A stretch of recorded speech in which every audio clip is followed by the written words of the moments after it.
This podcast may contain disturbing content for some listeners. It's intended for mature audiences. Listener discretion is advised.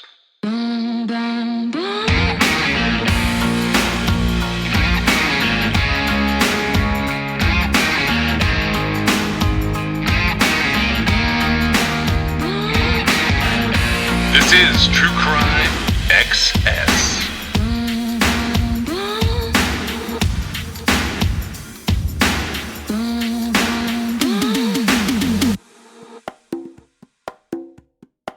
So it is April 20th, which I totally forgotten about this. Not forgotten about it like in terms of the events, but just forgotten about it from the perspective of how long it had been. And when I think about it now, it makes me feel really old. 25 years ago, we had, I would call it like a cultural reckoning that happened in a really small place in Colorado. And I thought that today's episode, I would tell this story because I don't know that a lot of people know the story.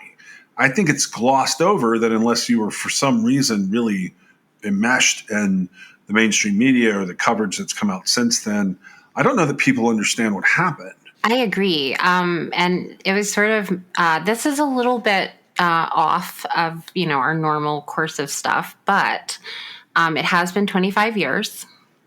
And it kind of took that long for me to realize sort of the impact that this situation and what happened that day had on my life. And it's funny because, it's like the ripples are unfathomable to me. Almost. Yeah. And yet I lived through them. And so I know, and so it's almost like reflecting on the ripples, right? Yeah. Were you, I can't remember like exact timing. Were you in college at this time or you? I was in college. Yes. Okay. I was in college, and at the time that Columbine occurred, it was something that I didn't think about ever happening to me because, of course, I was out of high school, right? And I don't know about you, but when I was in high school, it never once occurred to me that a school shooting could happen, right? Yeah, it didn't, like, it totally escaped, the concept escaped me. Right, like it's just, now, keeping in mind that Columbine happened in 1999. Right. And, there were a few incidents of school shootings before Columbine, but it was on the front of the 24-hour news cycle. Yeah. And so we were sort of inundated with the coverage of this terrible event, whether we wanted to be or not. Right.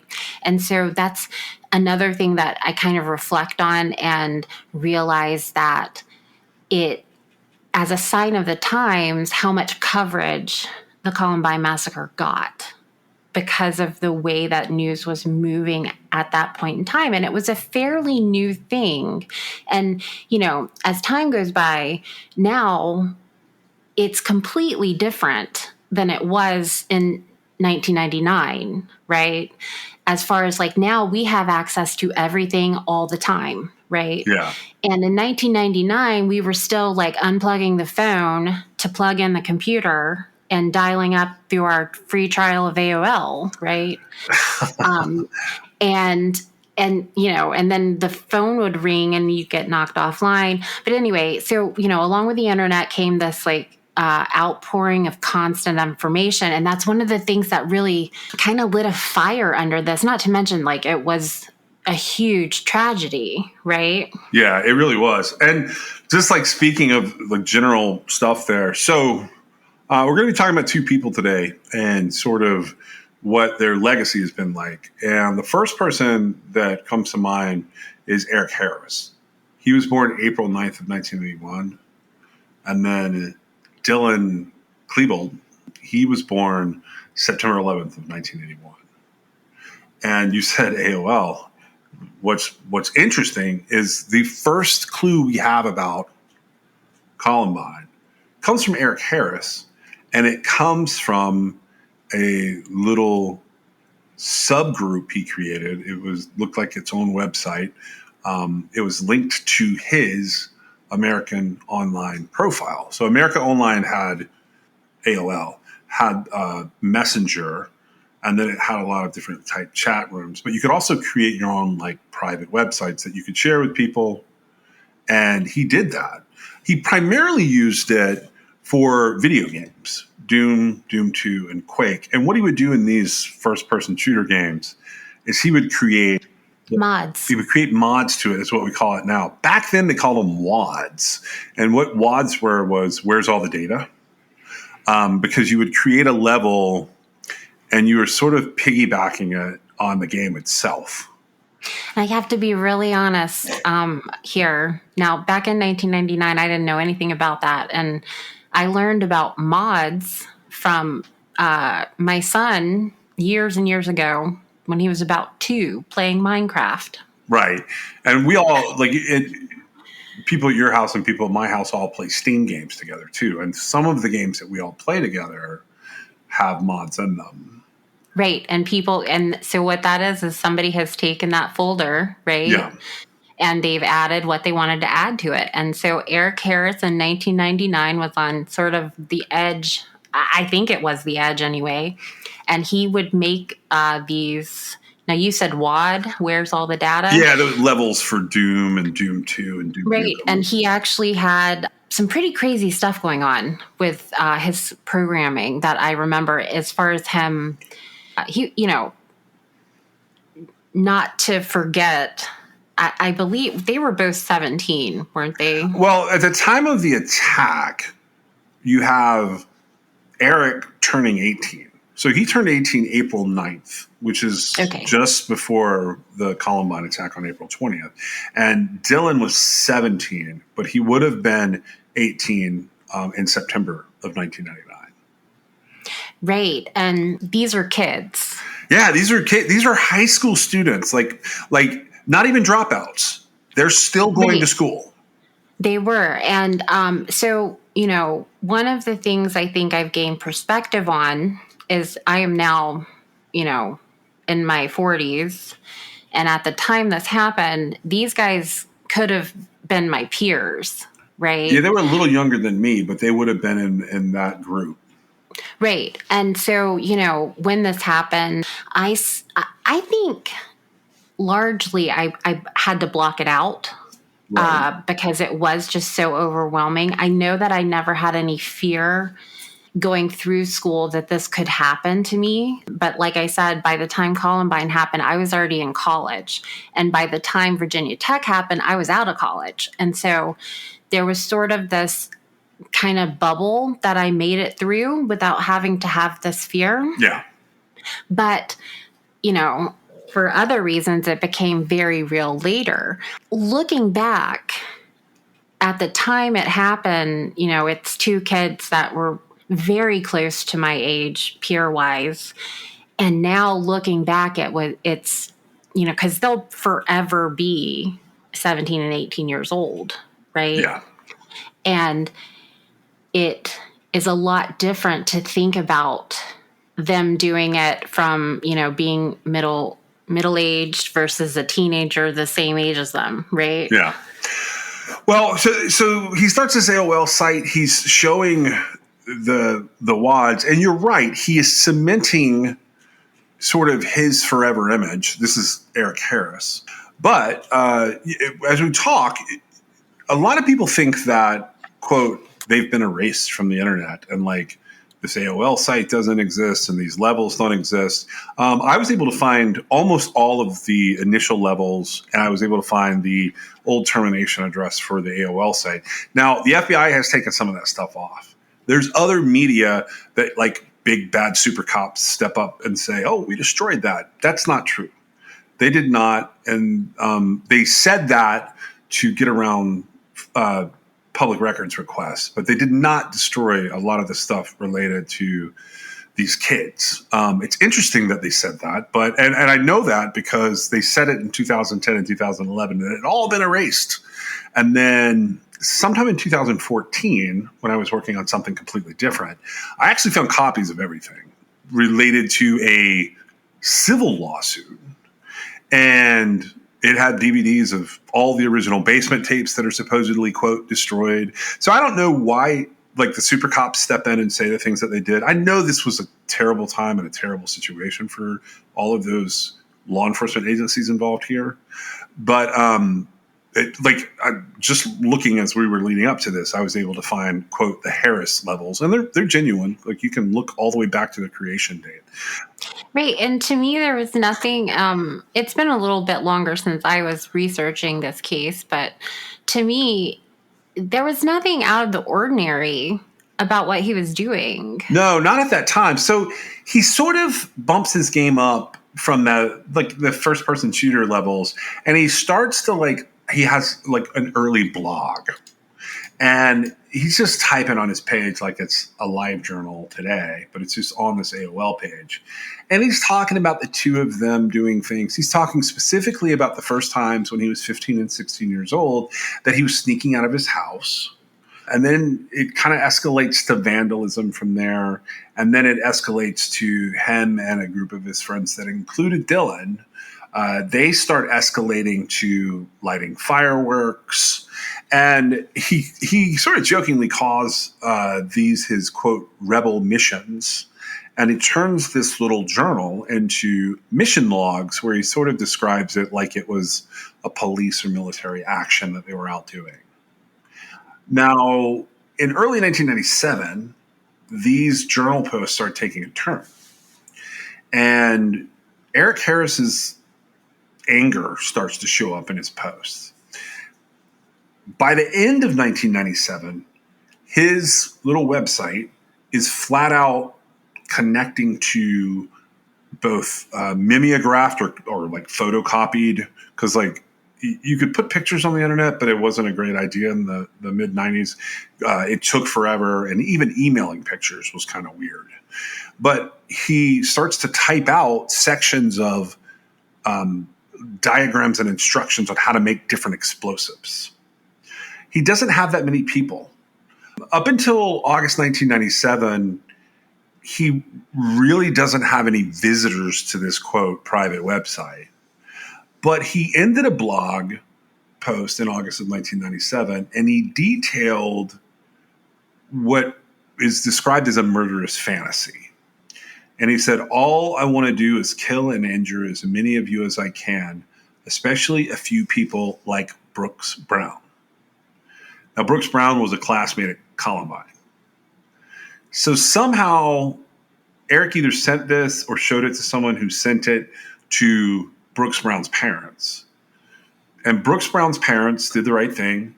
In August of 1997, they contacted the Jefferson County Sheriff's Office, and they said, look, this kid has made a pretty open threat to my kid. So an investigator at that time, he wrote up a draft affidavit to do a search warrant on Eric Harris's parents' home. So what they were going to do there is come in and basically seize the computer equipment and look around for other things.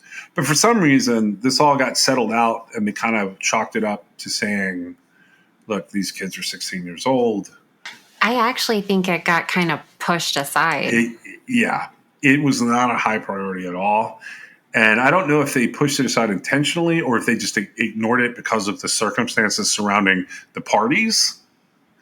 But it never gets to the judge to be signed. That's August 97.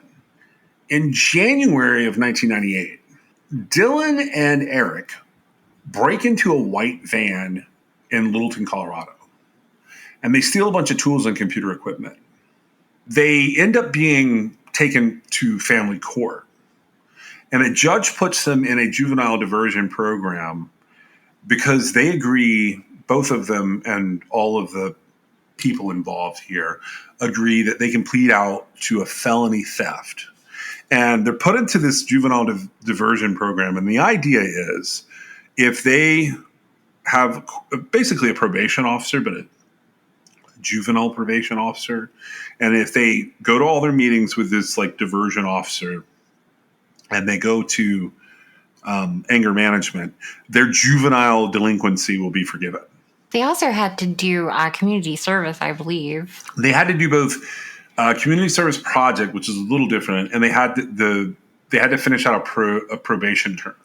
This, to me, in the story of sort of what's happening here, this was sort of the beginning of the end. It was. That's why I'm kind of telling it from where I'm telling it. When they get arrested and stuff, it's interesting because even though they're arrested for all of this, and even though we've had each of them sort of having a different problem going on, if you think about it, you're just saying September, October, November, December, 5-month time, 6-month time max.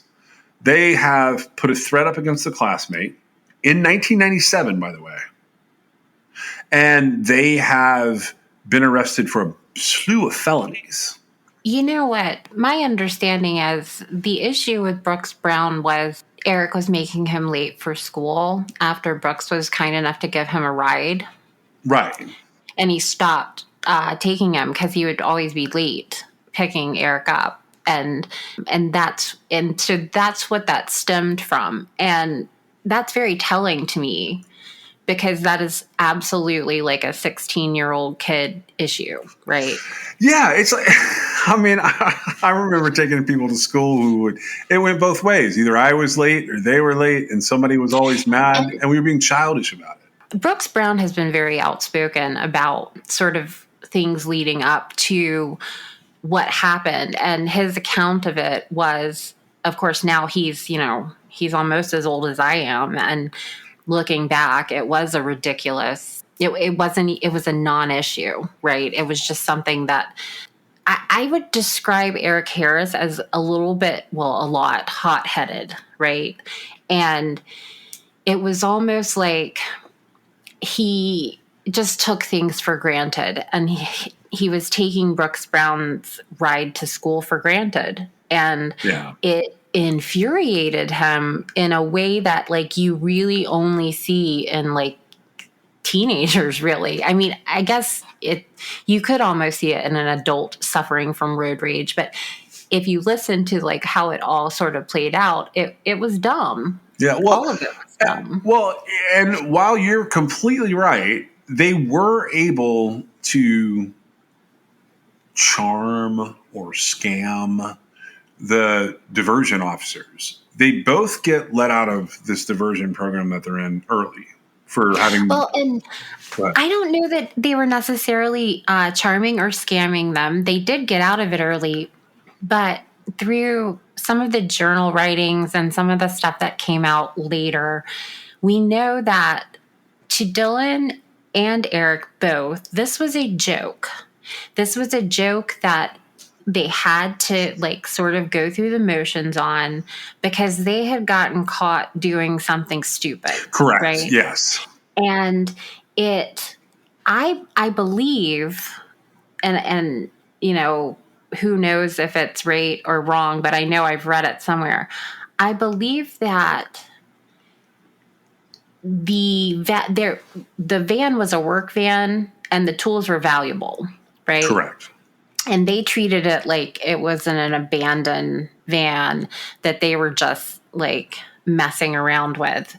And it just so happened that, you know, somebody in law enforcement, it may have been Highway Patrol or the sheriffs or whatever, kind of saw what happened. And that's how they end up getting in trouble for this. But except for that, the value of what they ended up taking, which they didn't even take, they got caught in the act of doing this. Okay.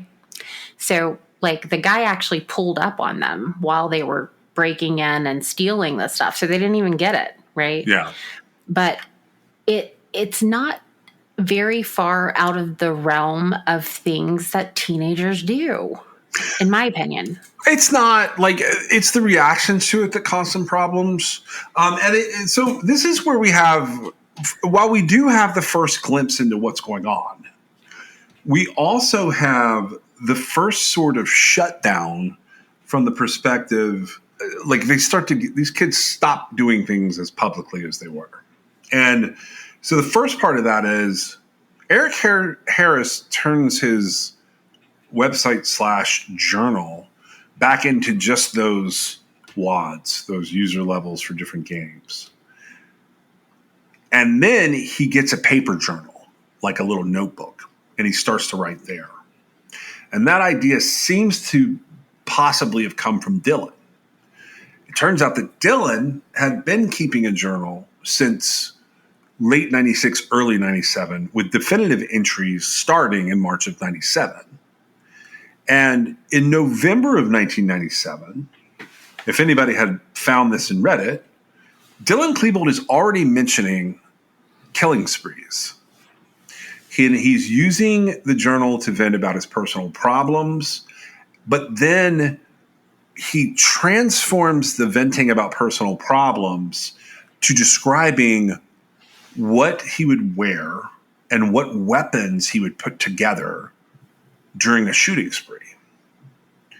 Now, over time, you can, and if you go to, I think it's called Columbine Guide or Columbine-Guide, they have a lot of the journals online at columbine-guide.com. So you can go on there and read like a lot of the journal entries, and they break it down in a lot of interesting ways. I don't know. Have you read this site? Yes. Okay. Yes. So there's a lot of different ways that they will let you kind of into these kids' minds. And one of the more interesting things is you can see where Eric and Dylan, their writings start to sort of come together. And you can tell that they've begun to write less because they're actively sort of real life planning things. And the writing becomes a little more fantastic, which that made me wonder if like somebody hadn't picked it up and like taken a look at it, or they thought somebody had.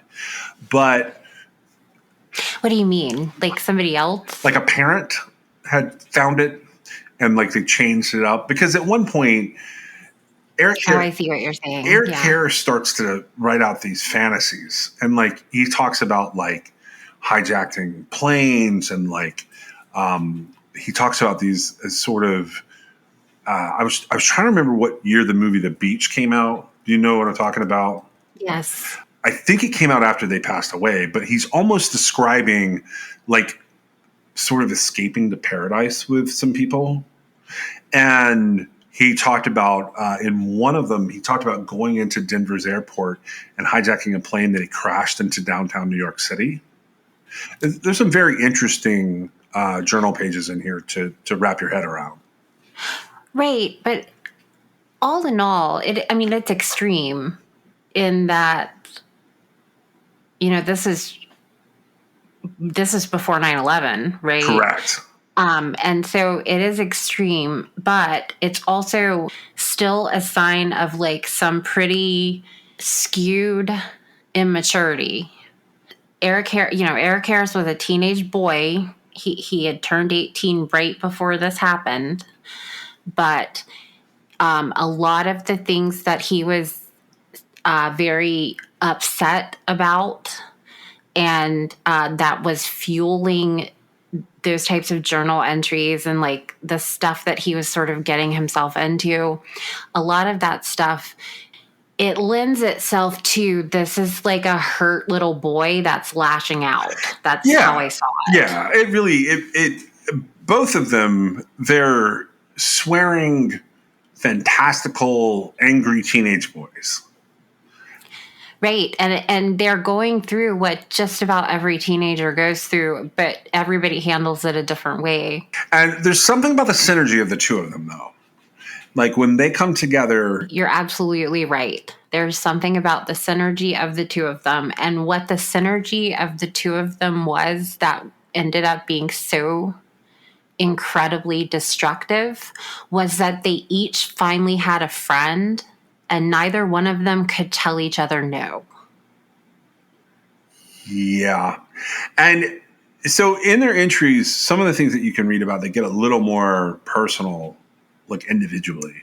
And when I look at this stuff in terms of like their writing, particularly when I see, like they write a lot about like sex stuff that honestly, and I'm being as polite as I can to teenagers, what they're writing about there is like purely fantastical. It's pure fantasy. It's not the reality of a situation. It almost reminds me of kids who write poetry and they write about some extreme things that are like kind of shocking. But like if you were to be like a 45-year-old version of Eric Harris or Dylan Klebold and you look back at that poem, the poem is ridiculous. Absolutely. And, they write about cannibalism. One of them writes about like a foot fetish and the other one writes about like bondage, I think.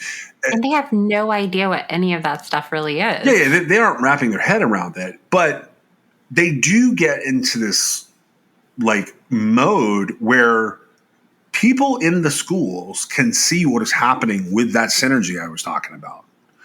Their schoolwork, I think this is all on Columbine Guide. I know that you can find it a couple of places online. They both start incorporating violence into writing, and not just creative writing, but also creative writing. But Eric Harris writes a paper called Guns in School in 1997. And he writes the perspective of a bullet into this long-form poem. Well, Dylan Klebold, he starts writing short stories about a man who's murdering people. He wrote a short story about a man killing students, which caused his teacher such alarm that she called his parents. Both of them were actively and openly researching war and murder. They were researching different serial killers and different mass murderers. There were projects where they were engaging in some of the more terrible things that have happened in history, including the Holocaust and some of the events that like sort of predate the Holocaust in Nazi Germany. And they began to openly write about shooting sprees. Now, while this is going on and people are starting to kind of get wind of it in 1997 and 1998, what we find, like looking back, because as you say, hindsight is always great. Looking back on it, we can see that they had started to experiment with blowing things up to the point that a year ahead of, April 20th, 1999, Dylan writes a message in Eric Harris's yearbook. And I believe the quote is, and I didn't pull it for this, it's something like killing enemies, blowing all the stuff up, and killing the cops. My wrath for January will be godlike. And I think he references at the end of that something about the school cafeteria, but I can't remember the quote like right this second. The Commons, that's what it was. Sorry, I was able to find that. The Commons, yeah. So he says, not to mention our revenge in the Commons. And like, clearly, if that's happening in 1998, and we've got this incident we're building up to in 1999, they're clearly missing some real basic psychological skills here. Wouldn't you say? I don't know that they're missing them. I do feel like they both had a tough go of it. In their background, Eric Harris, his father was in the military and he moved around a lot. So he kind of lacked he lacked stability, and he wasn't very amiable to be around. So he had trouble making friends. Dylan, he had been in the same area his whole life, and he lived in a big house, I guess is the best way to say it. Now, his mother talks later on about how the house, they did live in a big house, but they weren't as affluent as everybody thought they were. The house was falling apart. They had done some investment type things, but he was set apart because, he lived in this big house. And then as he started being a teenager, he had decided that he wanted to grow his hair long and wear, a beret and a trench coat. And it was stuff that he liked to do, but it was making him weird to other kids. Right. And so he sort of lost traction as far as being on a sort of a normal path, but he was trying to be himself. Right. And he and Eric just sort of fell in together because they leaned on one another. And so, as far as lacking the skills, I think that if you took either one of them out of the equation for the other one, I think that they might have kind of regenerated some of those skills. I think that the two of them together is what ended up making them both seem to lack the ability to kind of thrive. And unfortunately, it wasn't just the fact that they weren't making it. They were determined to, bring doom down on everybody around them, which is that's an interesting thing to happen. It is. At the same time, though, like, these kids are not completely without friends. And, like, I think what you're saying is the same thing that I was about to, like, get to there. So I don't want to cut you off and say a different thing. These kids found other kids who didn't have as many friends, and they got along with them. Like, Eric and Dylan were working together at a job together with other people. They were, right. And they weren't as antisocial as one might think. It's Eric had a chip on his shoulder because of this, that, or the other. Okay. Take your pick. Right. I mean, he was shorter. He felt like he wasn't like athletic, and he felt like the athletes had it in for him or something. He also felt like he wasn't like super handsome. He also had trouble kind of expressing himself to girls. And there were several things that kind of came together there, but it was Eric's choice not to have friends. And Dylan, he just sort of went with the flow. He had friends. He went to the prom right before this happened. Right. He had a date to the prom, and he had people he had known his whole life that, even though he was taking his own path as far as the way he was dressing and the way he was thinking and the way that he was kind of coming into his own, and regardless of whether or not it fit in with everybody else, nobody really had anything bad to say about him. He was just Dylan, and Dylan did Dylan's own thing. But Eric was different because Eric, he made enemies for himself. And it wasn't that anybody was like, oh, I hate Eric. It was just they kind of, nobody wants to be around the guy that's always yelling at you about nothing, right? Which is kind of how he came off. Right. And some of the footage that is shown leading up to it doesn't have anything to do with Columbine itself, the incident, but they were doing various projects, and you get to see these glimpses of him basically being pushed around at school or saying, not nice things about other people at school. And so it has these like glimpses of how their day went, and it does make it look sort of like he's not doing himself any favors, I guess would be a good way to put it. Because if you're already kind of the odd man out, and then you've got a chip on your shoulder and you're real ugly to people about it, you're not going to be making any friends. Yeah, I agree with you. And these were choices they were making. And I'm going to say this will sound terrible. They were just buying high school bullshit. Because, I know people say this. Now I'm old enough to, I could have gone through high school almost 3 times now. But looking back on high school, if I had believed what other people thought of me or thought of what you're supposed to be in general or what was going on,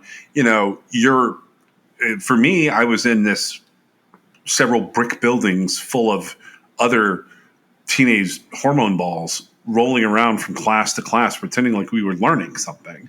And we built our own little socioeconomic caste system in there that the minute that all ended and you put on the cap and gown and walk across the stage, it all meant nothing. Right. And I think that Eric thought he was entitled to more, and he wasn't getting it for some reason. And I don't think it occurred to him that everybody was going through their own stuff, and that it wasn't personal against him. He hadn't been there his whole life, and nobody really, I'm sure some people really didn't like him, but nobody was after him per se. It's just when you're stuck with a group of kids, like you're saying, you're in buildings with kids and you're stuck there. You don't have a choice. I mean, now we have a little bit of a choice, but whoever you end up going to school with, it's just it's whoever ends up there, right? Yeah. I feel like he cast himself out more so than anybody else did. Again, it's a lack of maturity. It's this teenage mindset that he really, I feel like he would have grown out of it, or he would have gotten more, psychological coping mechanisms to help himself deal with it. I'm not sure exactly where it goes from sort of what we see leading up to this into what it becomes. Because to me, that's where it really is a little mind blowing. And I think it captivated the world because it was so mind blowing. Yeah. So, okay. In late summer 1998, these guys start collecting weapons.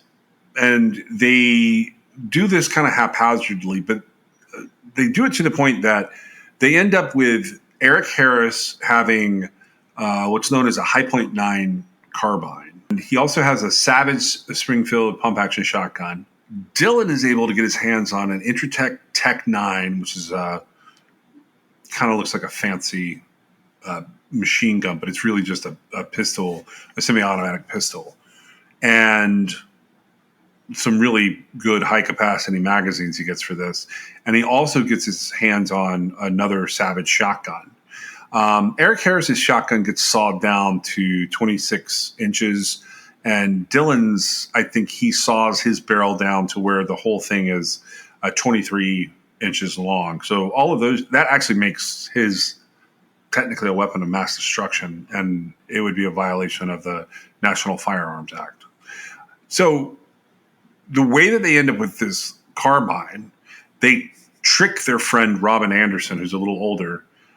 She goes in and she buys the carbine rifle. She buys the 2 shotguns at a local gun show because Eric and Dylan were too young to legally purchase them. They had convinced her they wanted to have these guns for target shooting. She does not end up getting charged, but they work at a local pizza place. Eric and Dylan do, just part-time, teenage jobs.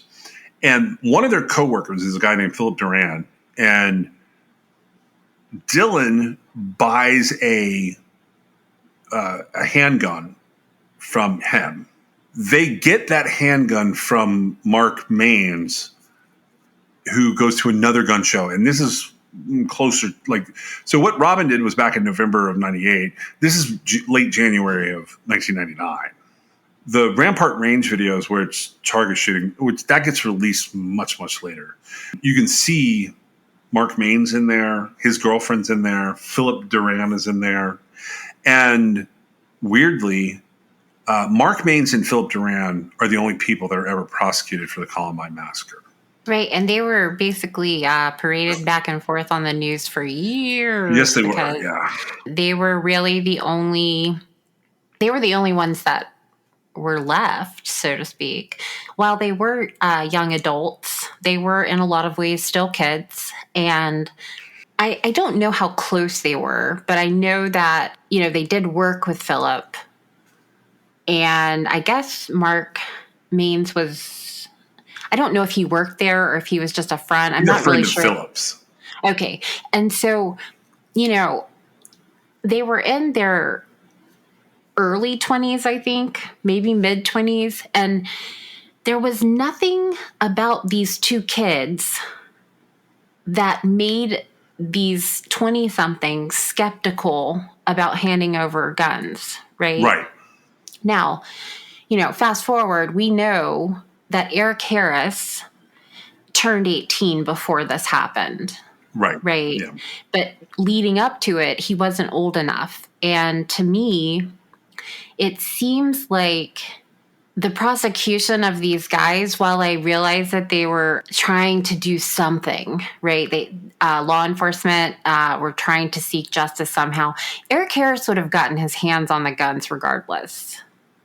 Yeah, some way, shape, or fashion. Yeah. Because he was going to be eight. I mean, by the time he did what they did, he was 18 years old. But, you know, these guys sort of got it. But to me, it says a lot that in the process of this, even when they were going, you know, you're right, the Rampart Range tapes were, it was several years later, but they were released, and it shows them just a couple weeks before the massacre using these guns, right? Yep. Out at a shooting range.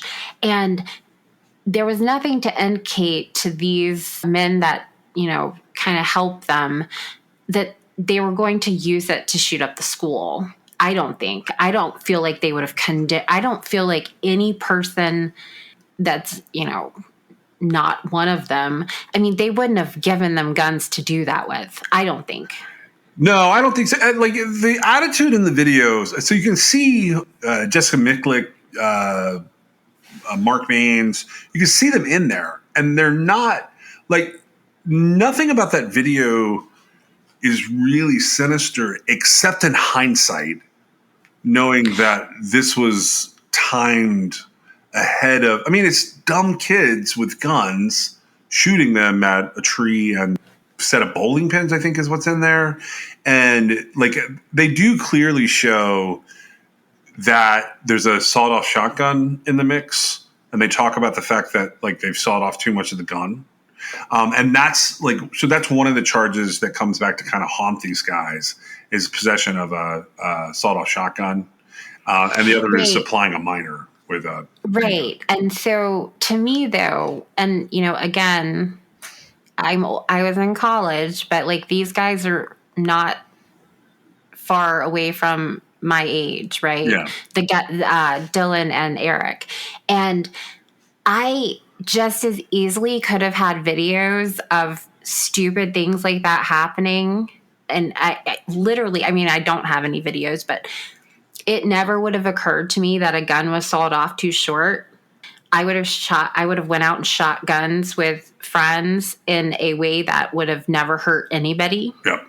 And so you're right. It's only looking back, right, that it becomes this like crazy thing, like leading up to it, which is, it's really interesting because, you know, we didn't have, you know, smartphones in our pockets in the 90s where everything was videoed, right?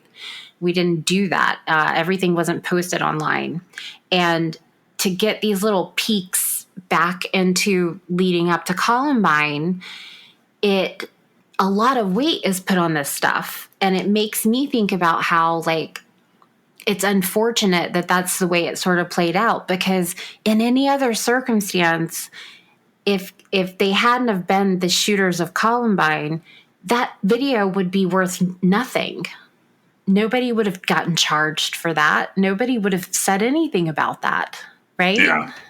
Yeah, and there's another video called Trenchcoat Mafia. It gets released around the same time as the Rampart Range video. It's more of a short film or a skit, and that actually answered some questions for me when I saw that one, because it let me know how all these black trenchcoat rumors and Trenchcoat Mafia rumors had started, and that was a much less harmful thing than it had been presented as by the media.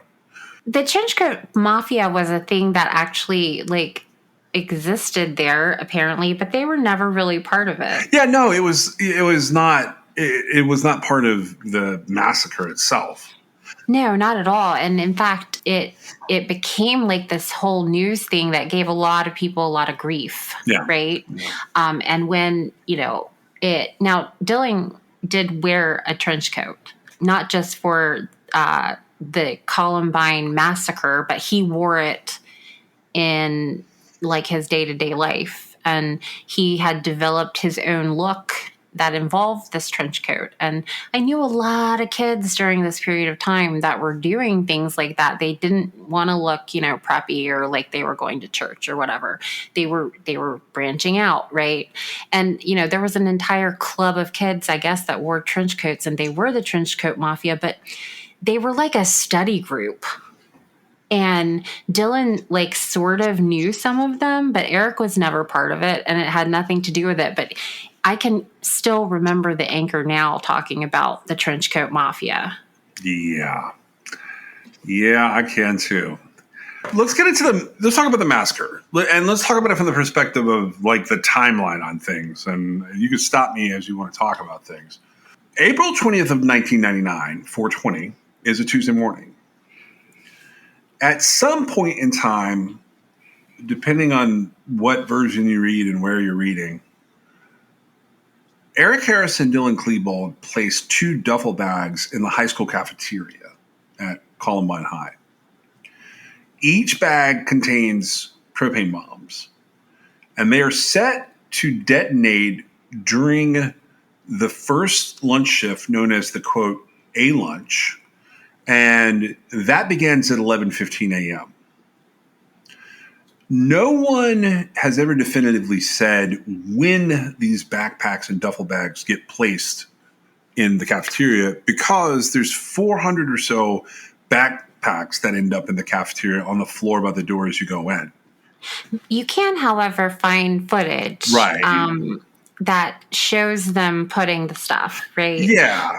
And it is shortly before, but again, there is an issue, I think, with the time on that video, and they're not entirely sure. Yeah, like depending on what version you read of this, I've heard a custodian is changing the tape. I've heard that one of the principals is doing something. I've heard that there's a security staff member that was like between stations. But the idea is those bags are not like obviously observed or they don't stand out, at least in the first go around.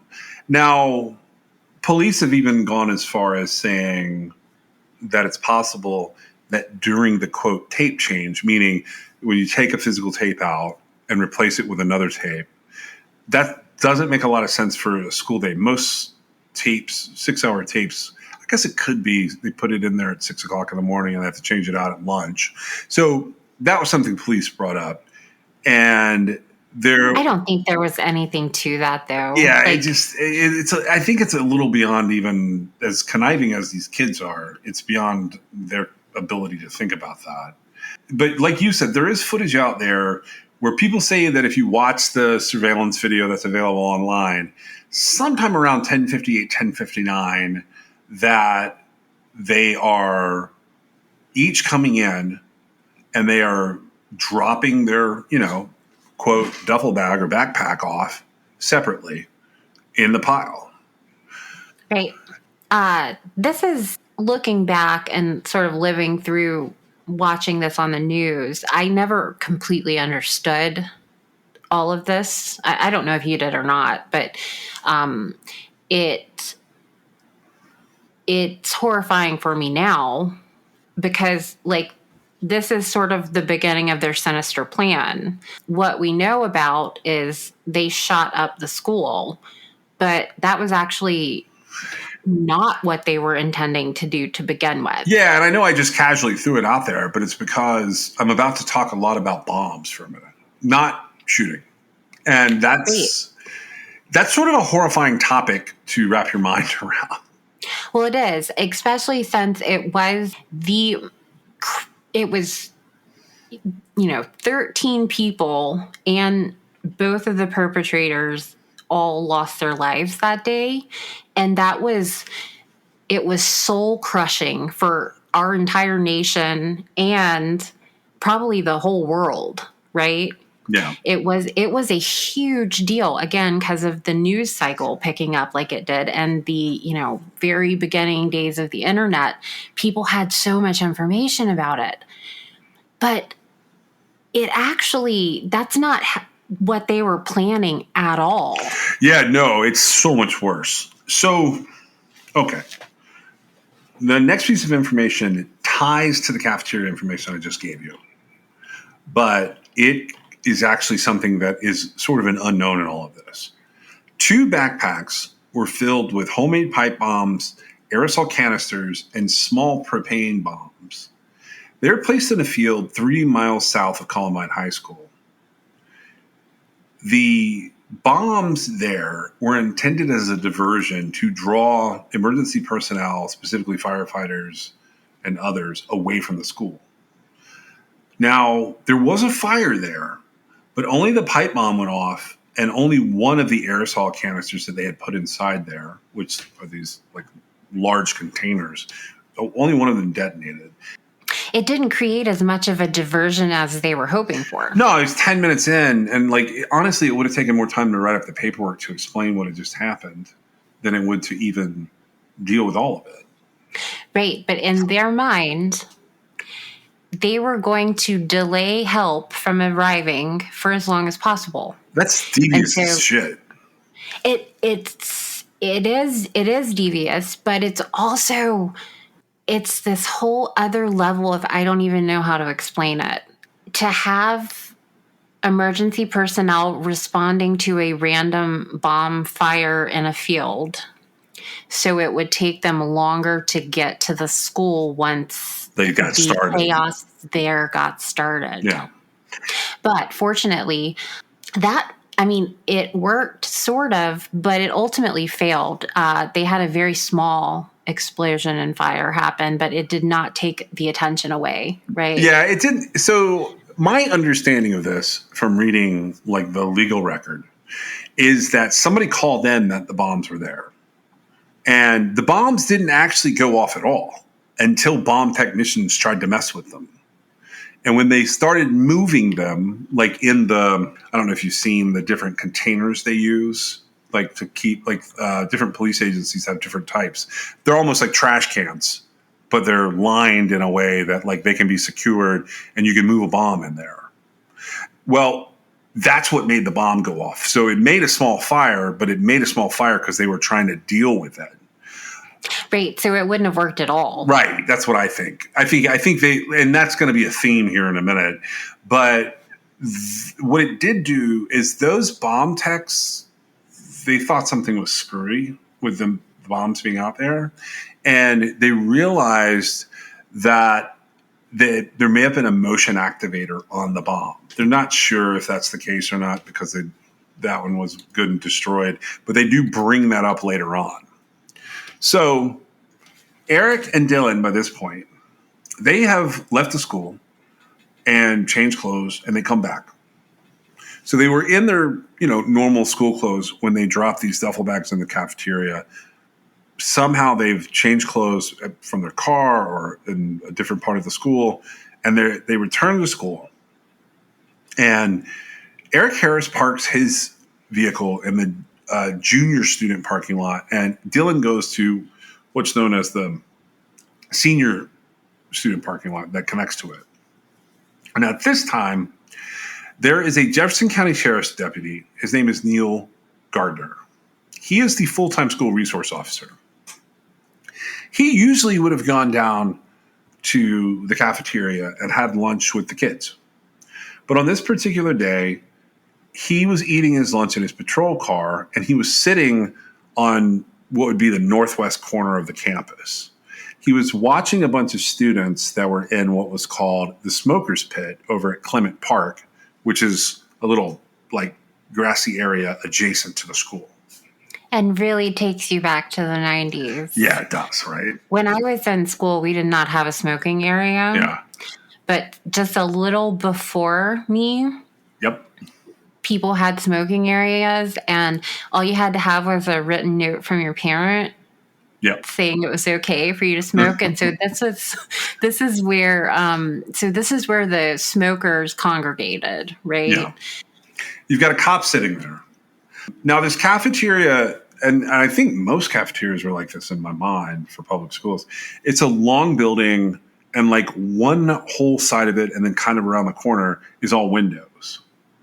It is just across from the senior parking lot. So that's where Dylan had parked. Above that cafeteria, which is like all this glass, is the library. Now, according to the aftermath and all of this, when they get out of their cars and leave them sitting there, there are bombs with detonators in each of their cars. And that's why they parked apart in separate areas. Right. And if you think about that, along with the diversion, right? Right. You're in a situation where all of this had worked out. You're looking at a lot of explosions, right? Yeah. Go ahead. So as Eric had pulled into the parking lot, he ran into Brooks Brown, who was someone he either had a beef with or had in the past had a beef with.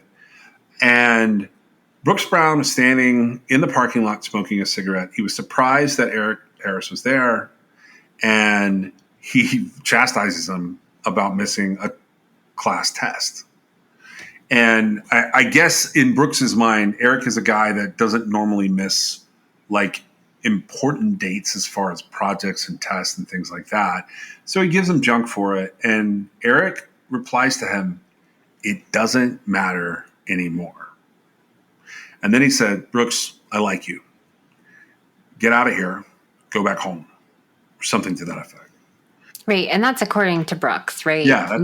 We don't have any information from anybody else. But what we do have is Brooks Brown couldn't figure out what was happening. So he walked away from the school. He skipped school Yep. because his friend told him to leave. Yep. So now the guys have gone into the building. So this is Eric and Dylan. And they have used various types of straps and webbing and tape to conceal their weapons beneath their coats. And they're just carrying around these giant duffel bags. You've seen this video, right? Oh, yeah. That inside these duffel bags are basically bullets and bombs. Eric has his shotgun in one of the bags, but underneath the trench coats, Eric is wearing a military a bandolier.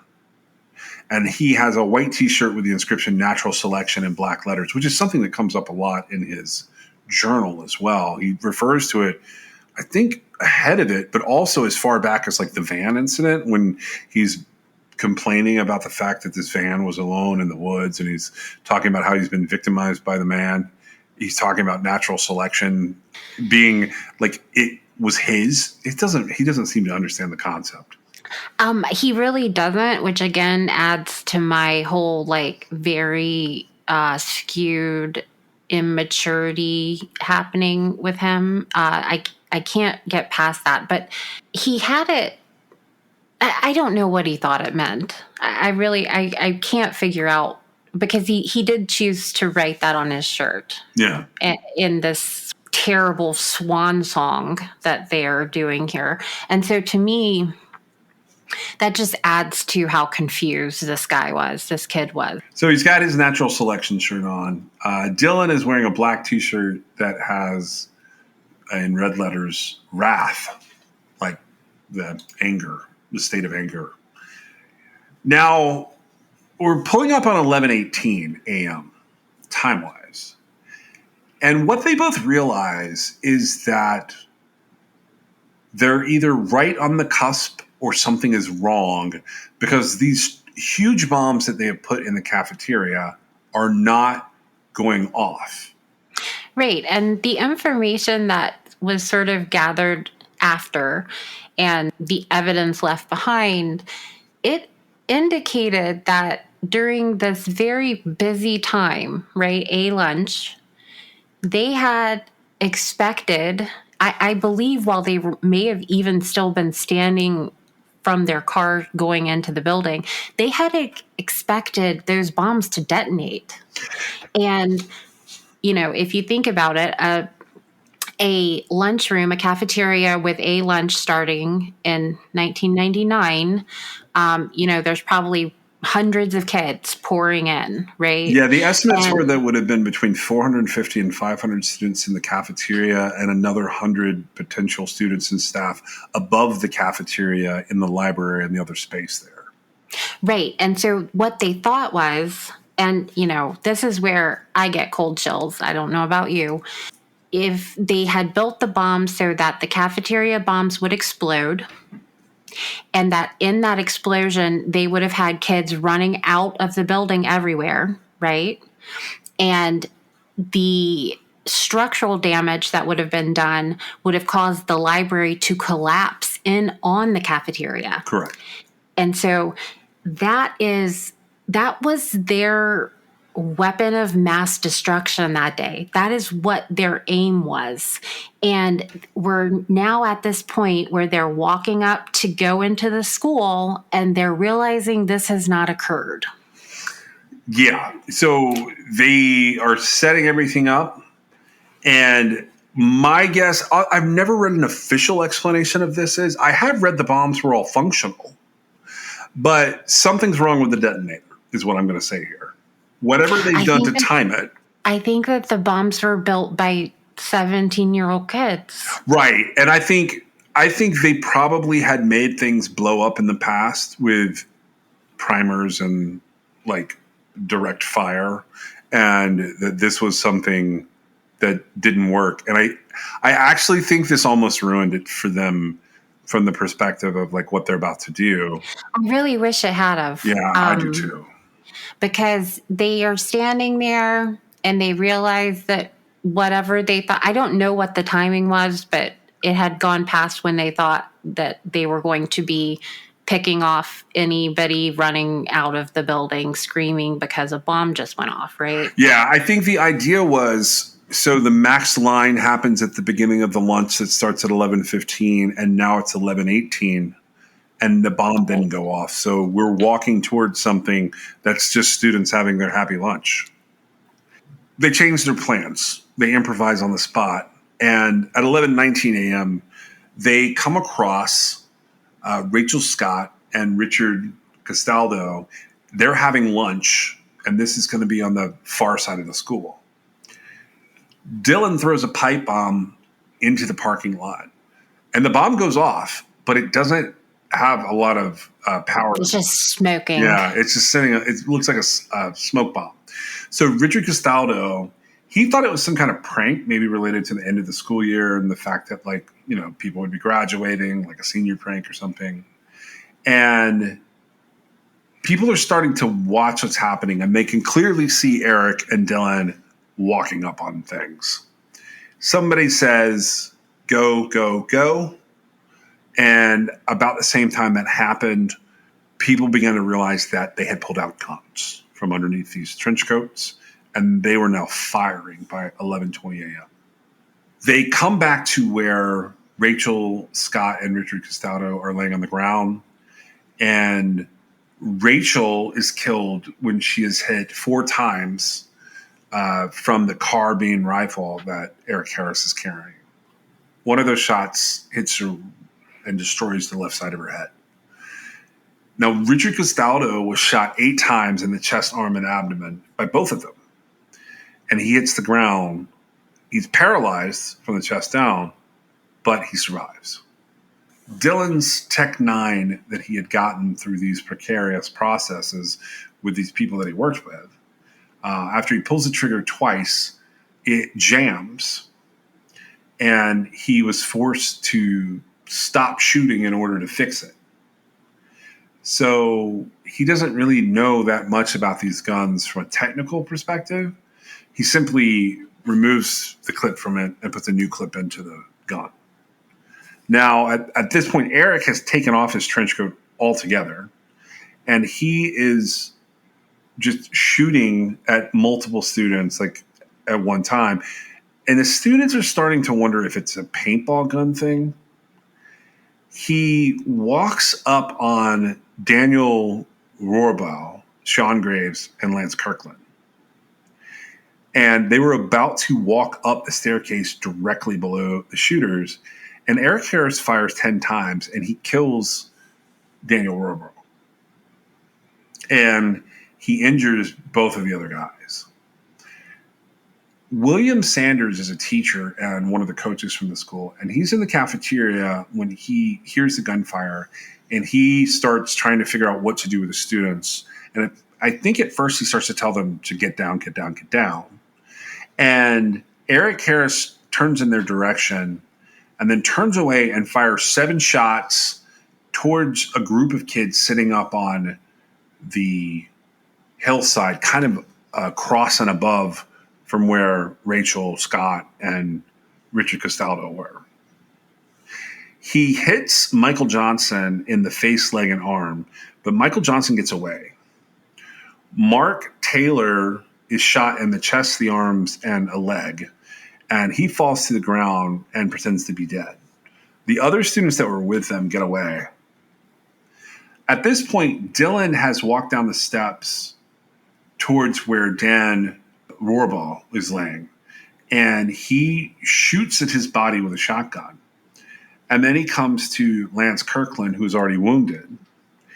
And Lance is basically asking for help. And Dylan says, sure, I'll help you, according to all accounts. And he shoots Lance in the jaw with a shotgun. That's a pretty serious injury, but Lance Kirkland does survive. Now, Sean Graves is injured here. He's paralyzed from somewhere below his waist, but he had crawled his way into the doorway of the cafeteria and collapsed. He rubbed blood on his face and played dead. And after shooting Lance Kirkland, Dylan walks towards the cafeteria door and then steps over Graves. And Graves says that as Dylan walked past him and stepped over him, he said, sorry, dude. Dylan is only briefly inside the cafeteria, and there are several people still inside, despite the fact that like chaos is erupting. They believe he went over, and they being the various officials who've come in to investigate this over the years, they believe he went into the cafeteria door there that Dylan did in order to see like if the propane bombs were maybe smoking or if they had gone off. It just wasn't as big as they thought. And Eric is still at the top of the stairs and he's still shooting. At this point, he wounds and he partially paralyzes a 17-year-old girl named Anne-Marie Hochhalter after she tried to run away. Dylan comes out of the cafeteria and he walks back up the steps and meets up with Eric. They each shoot one time at students that are standing close to a soccer field, but they don't even get close to them as far as hitting them. And then they walk back towards the west entrance and they start chucking pipe bombs from one of their bags. They even threw a pipe bomb up on the roof, but the pipe bombs were sort of hit or miss at this point. Witnesses say that at this point in time, they said, this is what we always wanted to do, and this is awesome. Keep in mind, Rachel Scott shot at 11:19. At this point in time, we're at about 11:21. And a teacher from the art department named Patty Nielsen, who's inside the school, notices that there's some type of commotion and starts walking towards the entrance to the school with a student. She had intended to walk outside to say, guys, knock it off. She thought they were filming a video or pulling a prank of some kind. And as the student opened the first set of double doors, Dylan and Eric shot out the windows of the doors and the glass went everywhere. So the student and the teacher are both injured by the shrapnel from these gunshots. They run back down the hallway and she tells the students in the library that they're in danger and they need to get down and be quiet. And then this is Patty Nielsen, she dials 911 and she gets under the library's administrative counter. The kid that's with her the student that was with her was a kid named Brian Anderson. So Brian Anderson hides inside this little room adjacent to the library that they call the magazine room. And he's bleeding. He was injured. Yeah, he's bleeding from shrapnel and glass. Yeah, and I'm not even sure I don't even know if he knew if he was shot or not at that point, but I'm sure it's just terrifying. Well, sure, because this sort of moment in this kind of collective of the stories that happened that day it resonates with me because, how many times in school was a teacher going to tell somebody to knock it off, right? Yeah. And all of a sudden you've got glass breaking. To me, like it's something that wouldn't have even occurred to me, right? Yeah, I don't know if that makes sense or not. But I wouldn't have been able to comprehend what I was seeing. Right, exactly. Which is, in some ways, I think like, oh my gosh, I can't believe they didn't do blah, blah, blah. But in other ways, I'm like, well, I would have just been standing there trying to process what was happening. I probably would have gotten down. I don't know if I could have helped anybody, though. Not at whatever, what was this, 17, 18 years old? I wouldn't. I would have just stood there looking at what was going on, and I would have been shot because I would have been trying to figure out what just happened. Yeah. Well, at 11:22 a.m., one of the custodians gets on the school radio and calls out for the school resource officer who is sitting looking down at the smoking pit having his lunch. That's Deputy Neil Gardner. This is about 4 minutes. Yeah, 4 minutes have gone by for everything I just said. Right, which is crazy. The custodian just says, hey, we need some assistance in the senior parking lot. Now, the paved route would take him around the school, up on the street, and then back into the school, but he would be missing everything that was sort of happening. He's driving around, and at 11:23 a.m., he hears on the police radio that there's a female down. And he assumes that it's maybe somebody that's been hit by a car. So he pulls into the senior parking lot, and he's getting out at 11:24. So a lot has just happened in that 2 minutes. And at 11:24, as he's getting out of his patrol car, his school, the radio he has with the people at the school goes off again. And he hears over the radio, Neil, there's a shooter in the school. So Eric Harris is a ways up from the cafeteria, and he immediately turns and sees Neil Gardner, and he fires that carbine rifle 10 times. Now, just going off the odds here, that's a distance of about 200 feet. And even emptying his clip, Eric Harris does nothing to stop the police officer from coming that way. So Gardner leans over the top of his patrol car, and he fires off 4 rounds at Eric Harris. And then Eric Harris ducks away. Gardner believes he might have hit him. But then Harris pops his head back out, and he shoots at least 4 more rifle rounds at Gardner. And all he's doing at this point is picking off parked cars, talking about Eric Harris. And then Eric disappears into the building. Right. And so, that gives you a little bit of insight there. This is part of the series of events that's a little bit of a it's a little bit hard to take, I think. Yeah. Well, you've got a cop now here. 4 minutes. 4 minutes, we have a police response. I mean, even if you say, like, I'm screwing up the timing, it's actually 6 minutes. Okay, well, he responded at 11:22. He is out of his car and shooting at Eric Harris at around 11:24. Right. But also, Dylan and Eric weren't entirely sure that the bombs weren't still going to go off. And without that gunfire exchange, I don't know that Eric would have went in the building. That's a good point. Right. That's what I mean. This is something hard to kind of digest because you've got a situation. We had Patty Nielsen and the student who noticed a commotion outside, and they were going to be like, stop doing whatever it is you're doing. It's distracting, right? It's causing, a problem. They get shot and hit by shrapnel. I don't think they were shot with bullets, but they get hit by the glass, and now the doors are all broken out, right? Correct.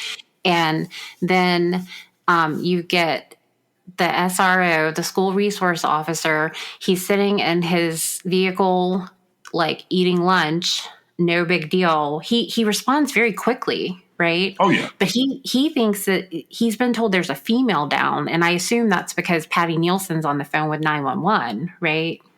Yeah. And he, zips around, and he's expecting to find somebody laying in the parking lot, and then there's somebody coming over the radio saying there's a school shooter, right? Yep. And so I can only imagine him. I'm still standing there trying to figure out what's going on, right? And this guy at least moved, right? Yeah, he moved quickly, too. And he engaged him. That's the other hard part that people don't understand, man. He is literally, like, engaging someone who's both a student and a killer. Right. And I don't know, I'm not sure if he recognized them. I don't know. But We don't know yet. We just know that he definitely engaged the person with the gun that was firing at them. right. And so, in my opinion of everything I've absorbed kind of leading up to this is like one of the pivotal moments for Eric Harris. Like, he wants to have this shootout with, authorities. He wants to have this like exchange and interaction, right? Yeah. So at this point in time, at 11:24, Neil Gardner reaches back into his car, and this time he gets his police radio. And this is the first alert to the police. It says there's not other than the 911 call. This is coming from someone on the scene, and he says there's shots being fired in the building, and I need someone to come to the south lot with me. Basically, he's calling for backup. By this point in time, Eric Harris had fired roughly 48 bullets, and Dylan Klebold had fired 5 that were actual good shots. He had a jammed handgun. That's quite the ratio there. Yeah, 47-5, 48-5, give or take. So then these two kids go into the school through that west entrance where they had blown out the door. They move along the main hallway, and they began throwing pipe bombs, and they just began to shoot at anyone they encountered.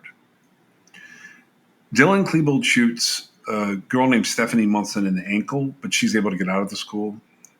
They then shoot out the windows at the far end of the hallway. So they come in on the west entrance. Now they're shooting out the windows for the east entrance. They go up and down the hall several times, shooting at anyone they see, and they go towards the west entrance. But instead of going down and out back towards where the cafeteria would be, they turn and they go towards the library. I think it's important to point out, after they've entered and shot out the windows, they missed everybody they were shooting at. Yeah, they are terrible at this. They did not make a single injury from an actual gunshot wound while they're walking up and down. And there's classrooms all along there. They didn't go into any of them. Right. So what happens next is kind of weird. Now, when that female down call where people thought that there was someone who had been struck by a car, other people started to respond to that to back up the school resource officer, that's pretty typical. Wouldn't they have heard him say, though, that there was a shooter? I'm not sure how the radio communication was working. It seemed like the custodian was talking to the SRO, and then he was using maybe a different radio to ask for help. Yes, he's got a short range radio that is just for school. That's the custodian, and the school resource officer has one. Usually that's reserved for the principals, assistant principals, and whoever the co-administrators were, whichever teachers. Right, yeah. So the SRO has one of those, but he also has his car radio, and his car radio goes to the whole sheriff's department. So the way that sort of goes is when they say, Neil, we've got a shooter in the school, that's the custodian telling Neil Gardner there's a shooter there. He says that there are shots fired. So this is all happening sometime between 11:22 and 11:25. But what I was going to say was, when these two deputies first heard the female down call, that's like 11:23.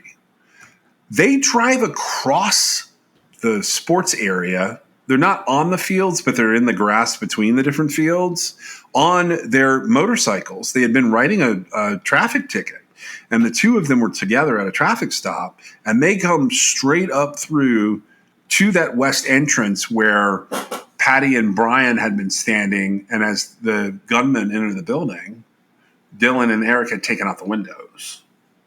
Right, and they were going to where Gardner was, right? Right. They were trying to get to Gardner, but he's on the other side. There's a portion of the school they would have to go through to get to him.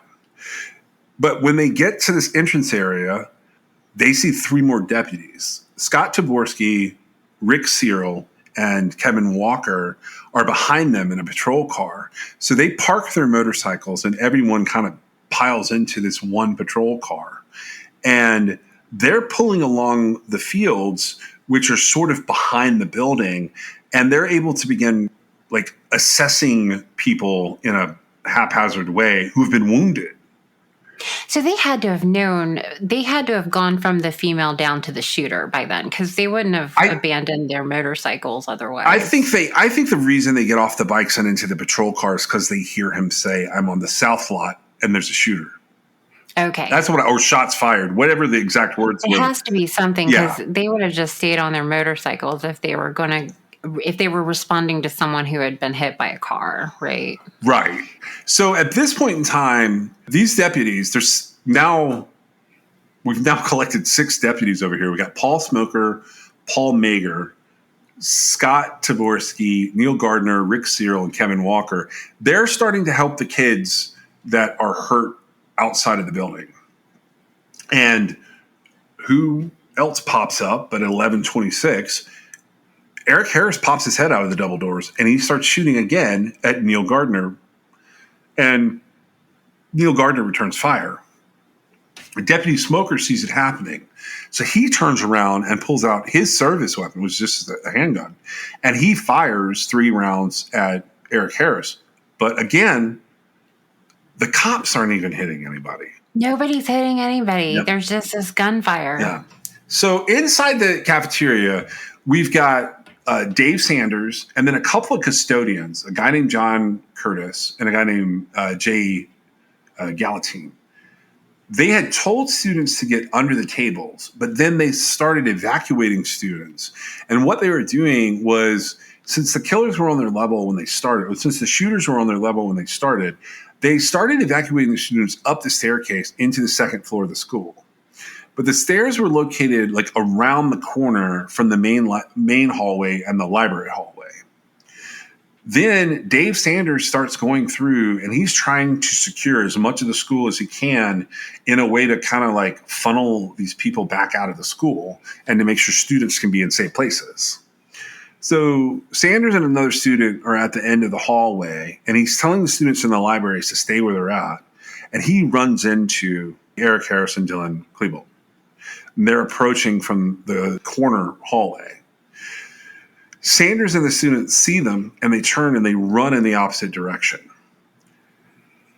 Eric and Dylan shoot, and Eric hits Dave Sanders twice in the back of the neck. I don't know how this works, but it says hitting his teeth on the exit. Right. When the bullet came out of the other side, because they were running away from them, it knocked his teeth out. But it missed him. So it hits him. And I didn't understand. No. I'm sorry. It hits Sanders, but it misses the kid, even though they came out. So, but it takes his teeth out coming through his neck. Correct. And so he was seriously injured. Yeah. So the student runs into a science classroom and warns everyone to hide. And then Dylan walks up to Sanders, who's collapsed, and he throws a pipe bomb at him. And then he walks back up to Eric, and the 2 of them continue down the library hallway. So Sanders struggles towards this area of science classrooms.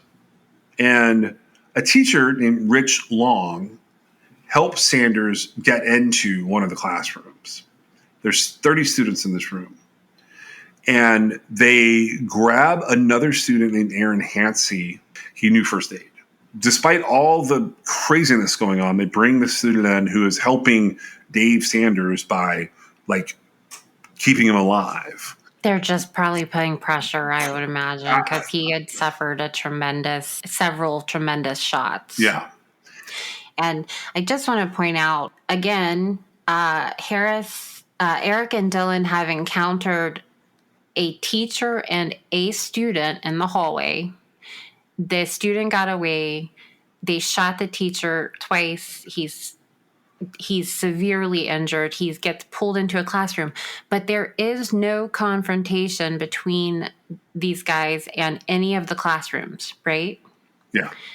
They stay where they're at. Now, we kind of skipped over it a little bit, but if we go all the way back to Patty Nielsen telling them to knock it off, but not getting the chance to because they shot the doors out. She had gone in the library and told everybody to hide. And I mean, not hide. She told everybody to get down And under the tables. And stay put. She's on the phone with 911. Dave Sanders then hears the commotion with a couple of the custodians, and he's making his way to it gets kind of confusing, but basically he's trying to get everybody away from the gunfire, and he's trying to secure the building, so to speak. And in the meantime, he told everybody in the library to stay put. Then he is shot, and then we are now at the point where the science teacher and a couple of students, they're trying to keep Coach Sanders alive, right? Right.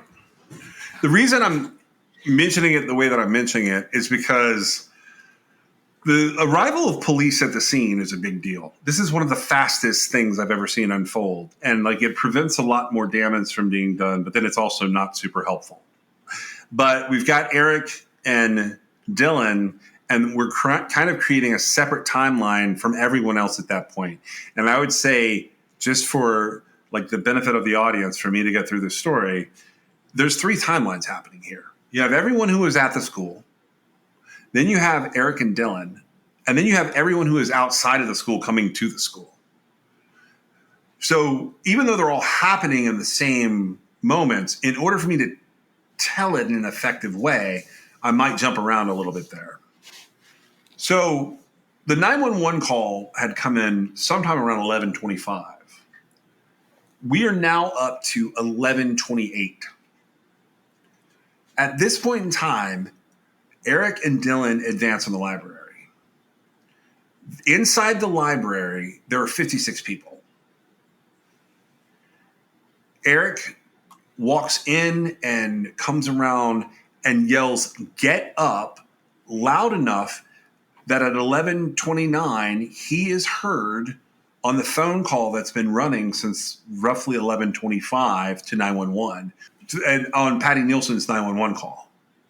So when no one complies to this order to get up, Eric Harris yells, "Fine, I'll start shooting anyways." And he begins to fire his shotgun. First, he shoots it twice at a desk. And there's a student nearby who he saw when they came in. The student's name is Evan Todd. And he was able to get down and behind a photocopier, like a big copying machine. And he gets hit like several places on his body, including his eyes, with splinters from Eric Harris taking his anger out on a desk. But then he's able to move and hide behind the checkout counter.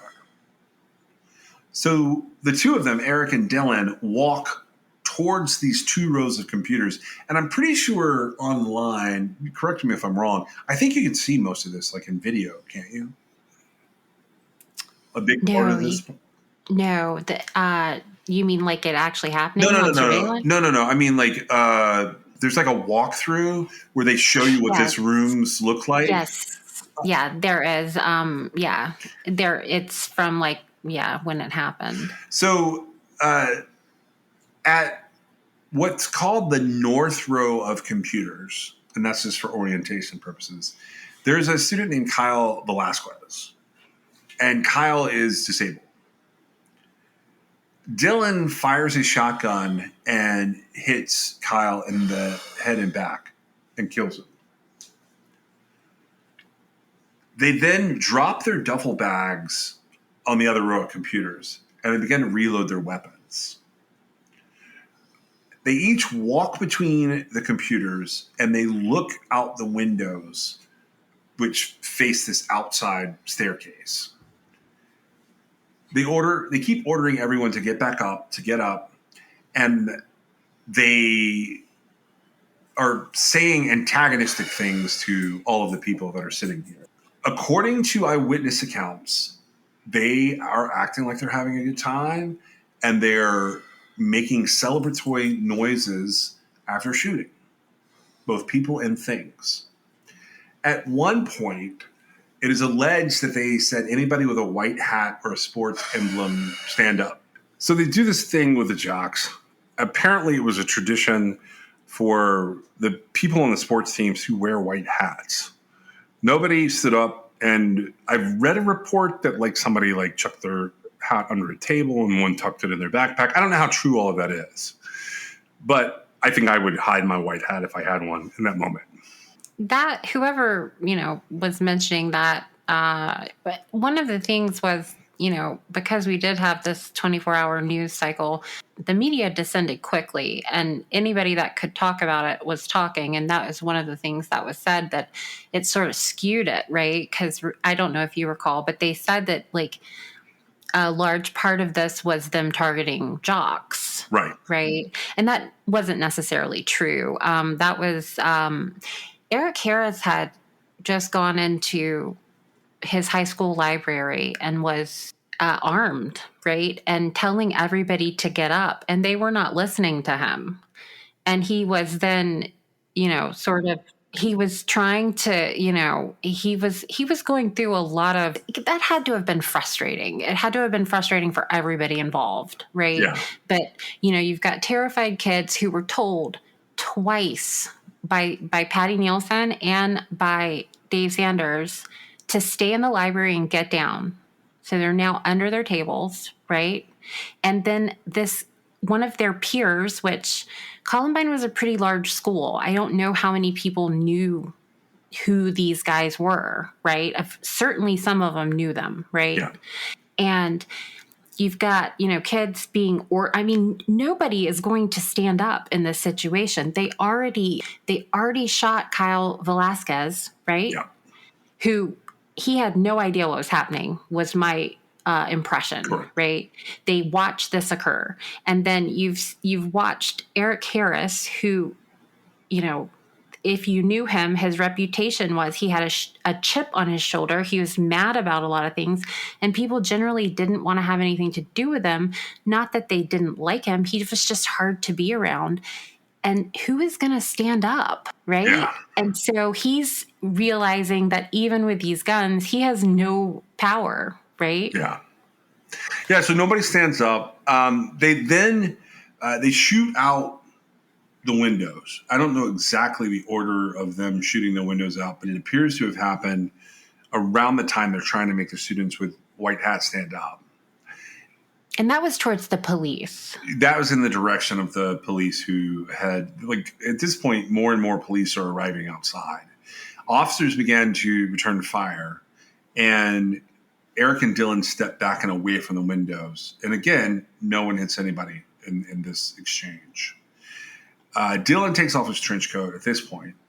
He fires the shotgun at a nearby table, and he injures 3 students, Patrick Ireland, Daniel Steepleton, and Mackay Hall. Eric has walked down to the lower row of computer desks, and he's holding a shotgun. He fires a single shot under the first desk while he's down on one knee, and he hits 14-year-old Stephen Kernell.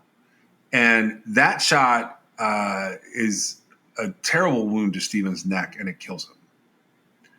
He moves on to the next computer desk, and he injures 17-year-old Casey Rugseger with a shot that passes completely through her right shoulder, clips her neck, and severs a major artery. When she gasped in pain, according to witnesses, Eric said, "Quit your bitching." He then walked to the far side of this computer table, and there are 2 students underneath the table. He slaps the surface of the table as he's kneeling down, and he says, "Peekaboo." And he shoots a girl named Cassie Burnell in the head with a shotgun, and it kills her.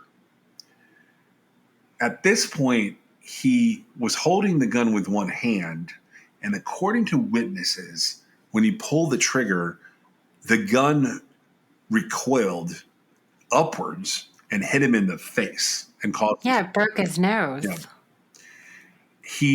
So Eric tells Dylan that he's done this, and Dylan says, "Why'd you do that?" At the next table, Eric turns around and he sees Bree Pasquale, who is sat down next to the table rather than underneath it. And he's bleeding at this point. Depending on who you ask about this, he's either bleeding from the nose or the mouth or both. Harris asked Bree if she wanted to die, and she responded with no, and she told him that she wanted to live. So he laughs and he tells her that everybody's going to die. Dylan said, shoot her. And Eric said, no, we're going to blow up the school anyways. At this point, Dylan notices that Patrick Ireland is trying to help Mackay Hall. Mackay Hall, when Dylan had fired at the table where they were sitting, Mackay Hall had been hurt in his leg. So Patrick Ireland is trying to help him, and he very briefly moves and his head is right above the table level. And Dylan shoots him a second time, and he hits him in the head, and then he fires again and hits him in the foot. Patrick Ireland gets knocked unconscious, but he lives. Then Dylan walks over to another table, and he finds Isaiah Scholes, Matthew Kechter, and Craig Scott hiding underneath the table. And Dylan calls out to Eric at this point. He tries to pull Isaiah Scholes out from under the table, and he apparently calls him a slur. Have you heard this? Yes. When Dylan does this, he gets Eric's attention, and Eric leaves Bree Pasquale, and he comes over to where Dylan is. And they mess with Isaiah Scholes for a few minutes. They make several derogatory racial comments, and then they both fire their guns under the table. Eric's gun hits Isaiah Scholes in the chest, and that's the shot that kills him. Then Dylan shoots and kills Matthew Kechter. Now, even though Scholes was not shot in the head, Dylan was said to have made some comment about, I didn't know black brains could fly that far. And I didn't know what that meant. It's just terribly racist. It is. And it's unexpected. It was really weird for me to think about how that fit into all of this. I think that it was unexpected. I agree. Yeah. I had trouble with that. They talk about something here, and I don't know how much of it I want to describe. Apparently, in the middle of all this racism, you've got Craig Scott, and he's okay. He's under the table. He's lying with his friend's blood all around him, but he's uninjured. So he pursues both guys next to him were killed. Right. So Eric yells, who's ready to die next? And he turns around, and back at the other table where we've got Patrick Ireland, among others, sitting there, he throws what's known as a cricket, where Mackay Hall, Daniel Stapleton, and Patrick Ireland are. It lands on Daniel's thigh, but Mackay Hall notices it and tosses it behind him, and it blew up in midair.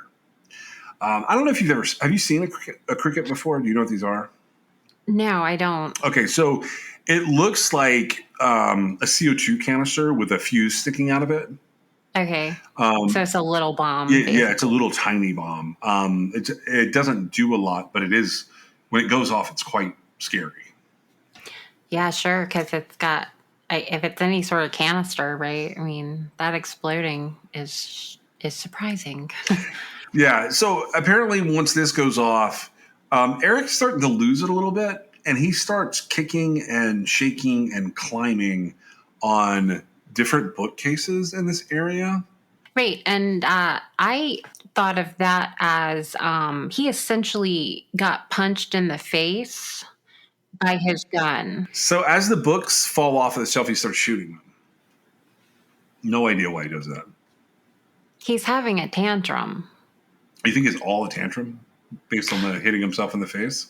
I think that it unraveled quickly from there because, I don't know if you've ever gotten punched in the face or hit yourself in the face or, that feeling. I mean, I can't even remember when I've done it, but it is annoyingly painful, right? Yeah. Well, in weird places that you can't do anything about. All this has happened in just a couple of minutes. And the two of them are starting to realize that the bombs either haven't gone off or they're not going to know that it's happened. So they seem to be having some kind of powwow away from the other students in the library. And Dylan shoots a display case next to the door, turns, shoots at a table, and when he shoots at a table, a bunch of shrapnel peels off of it, and that shrapnel injures 17-year-old Mark Kentgen in the head and the shoulder. And then he turns back towards the remaining table there in this little sort of central area, and he fires again, and he hits Lisa Krutz, Lauren Townsend, and Valine Schnorr. He hits all of them, but it's shrapnel and pellets from the same shotgun blast. He then moves towards that table, and he is able to use the handgun that jammed earlier, and he fires several shots, and he ends up killing Lauren Townsend. At this point, we've got a weird moment that happens with Valine Schnorr. Do you know about this whole thing? Yes. Okay, so she's yelling, "Oh my God, oh my God." And Dylan asks her if she believes in God. She says yes. He asks why. And then he says that God is gay. And I think this is one of the moments for me, even though this is witness descriptions happening, if that really happened, these are like really immature, like juveniles here. These are not 18-year-old. These are not about to be young men. These are just kids that have no idea what they're doing. They are absolutely kids. Everything about that oozes this. And I find it hard to sort of reconcile that. I am older, and I can completely see this perspective.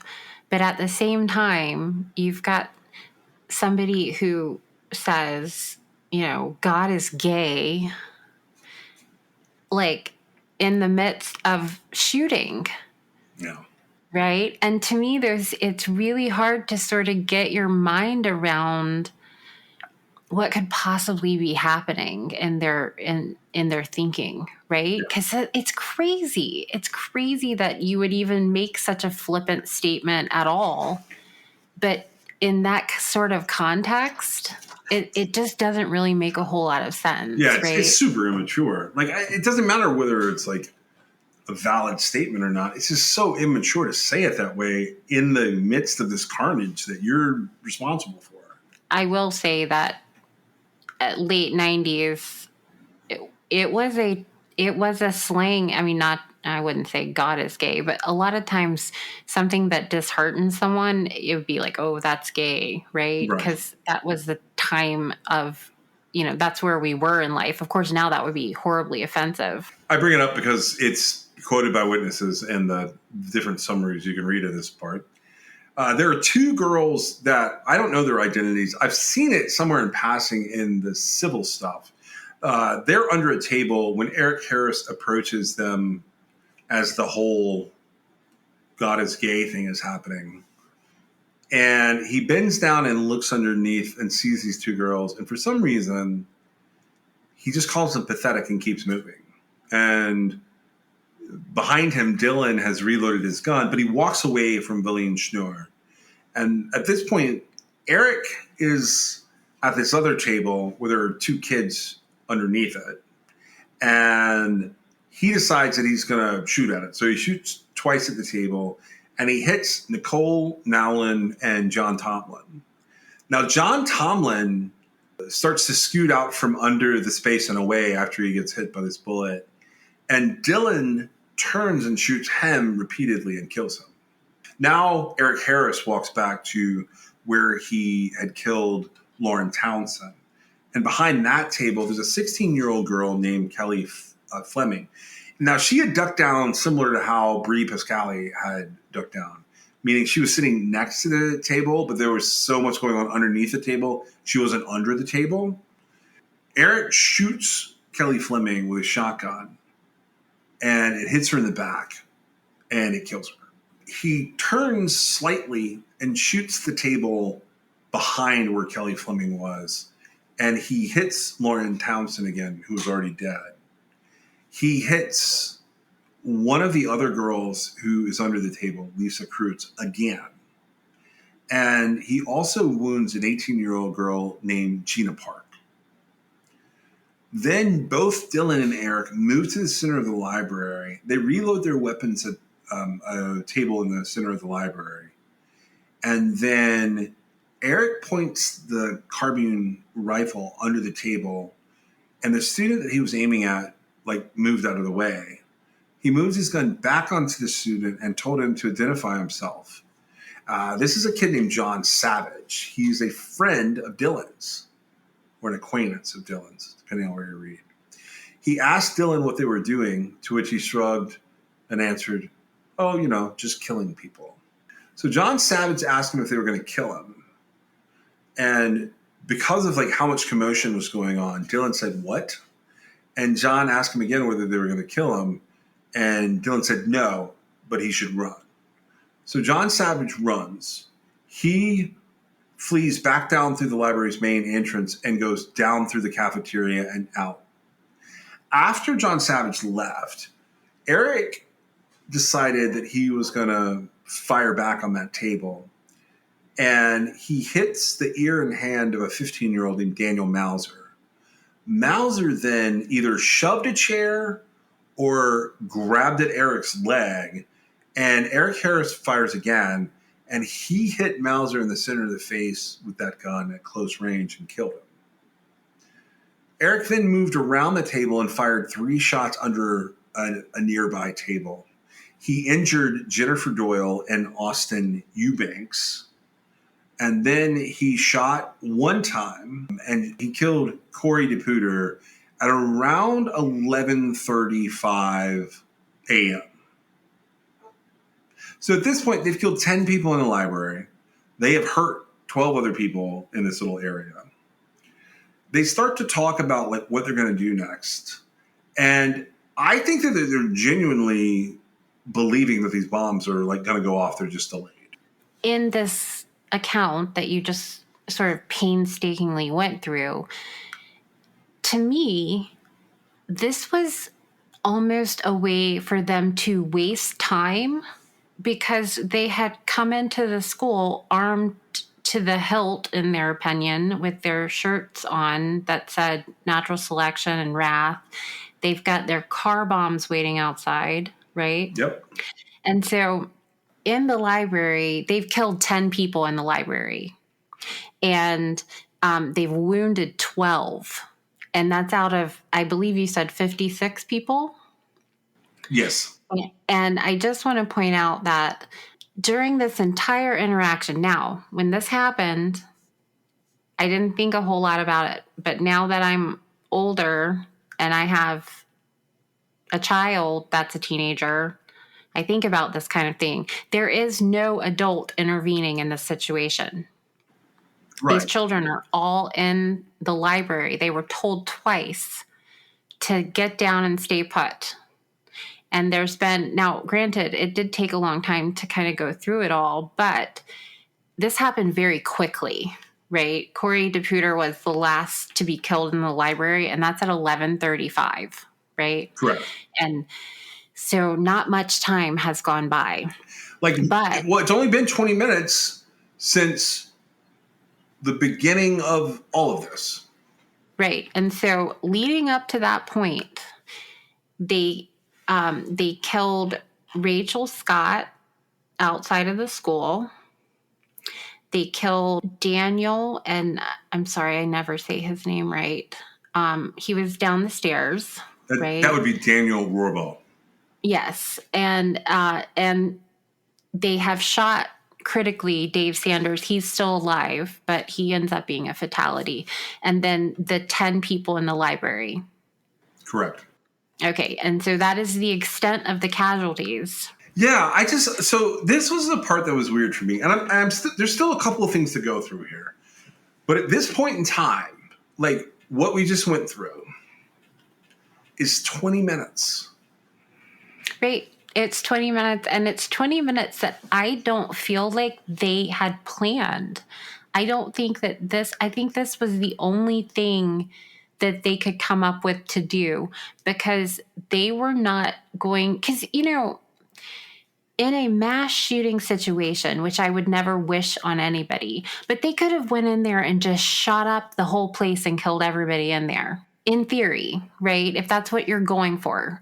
And so I can't, except for the fact that they're waiting on the bombs to go off. So they're now in the library, which is above the cafeteria, where they've got these massive bombs that they've left, that they plan on those bombs doing structural damage to the foundation of the school, causing, so when the cafeteria blows up, it causes the room that they are in to cave in. If I've understood that correctly. That's the plan. The shooting and whatnot is very haphazard. It's not even anywhere near planned. And and I don't mean any disrespect by this. However, the only things that we have to go off of, we do have a little bit of background from the 911 call. And this is like the one teacher that's in the library who is hiding. Correct. And on the phone. Okay. And so we do have that account. But other than that, we've got teenagers who have been confronted by two of their peers wielding guns and other various weapons and crickets and pipe bombs, and a lot of craziness happening in 20 minutes, right? It's my opinion that I don't feel like anybody made anything up, but I think that, I would have been hearing what I wanted to hear, right? In some of the different accounts of what was going on. And so we really have no idea what all the interactions were.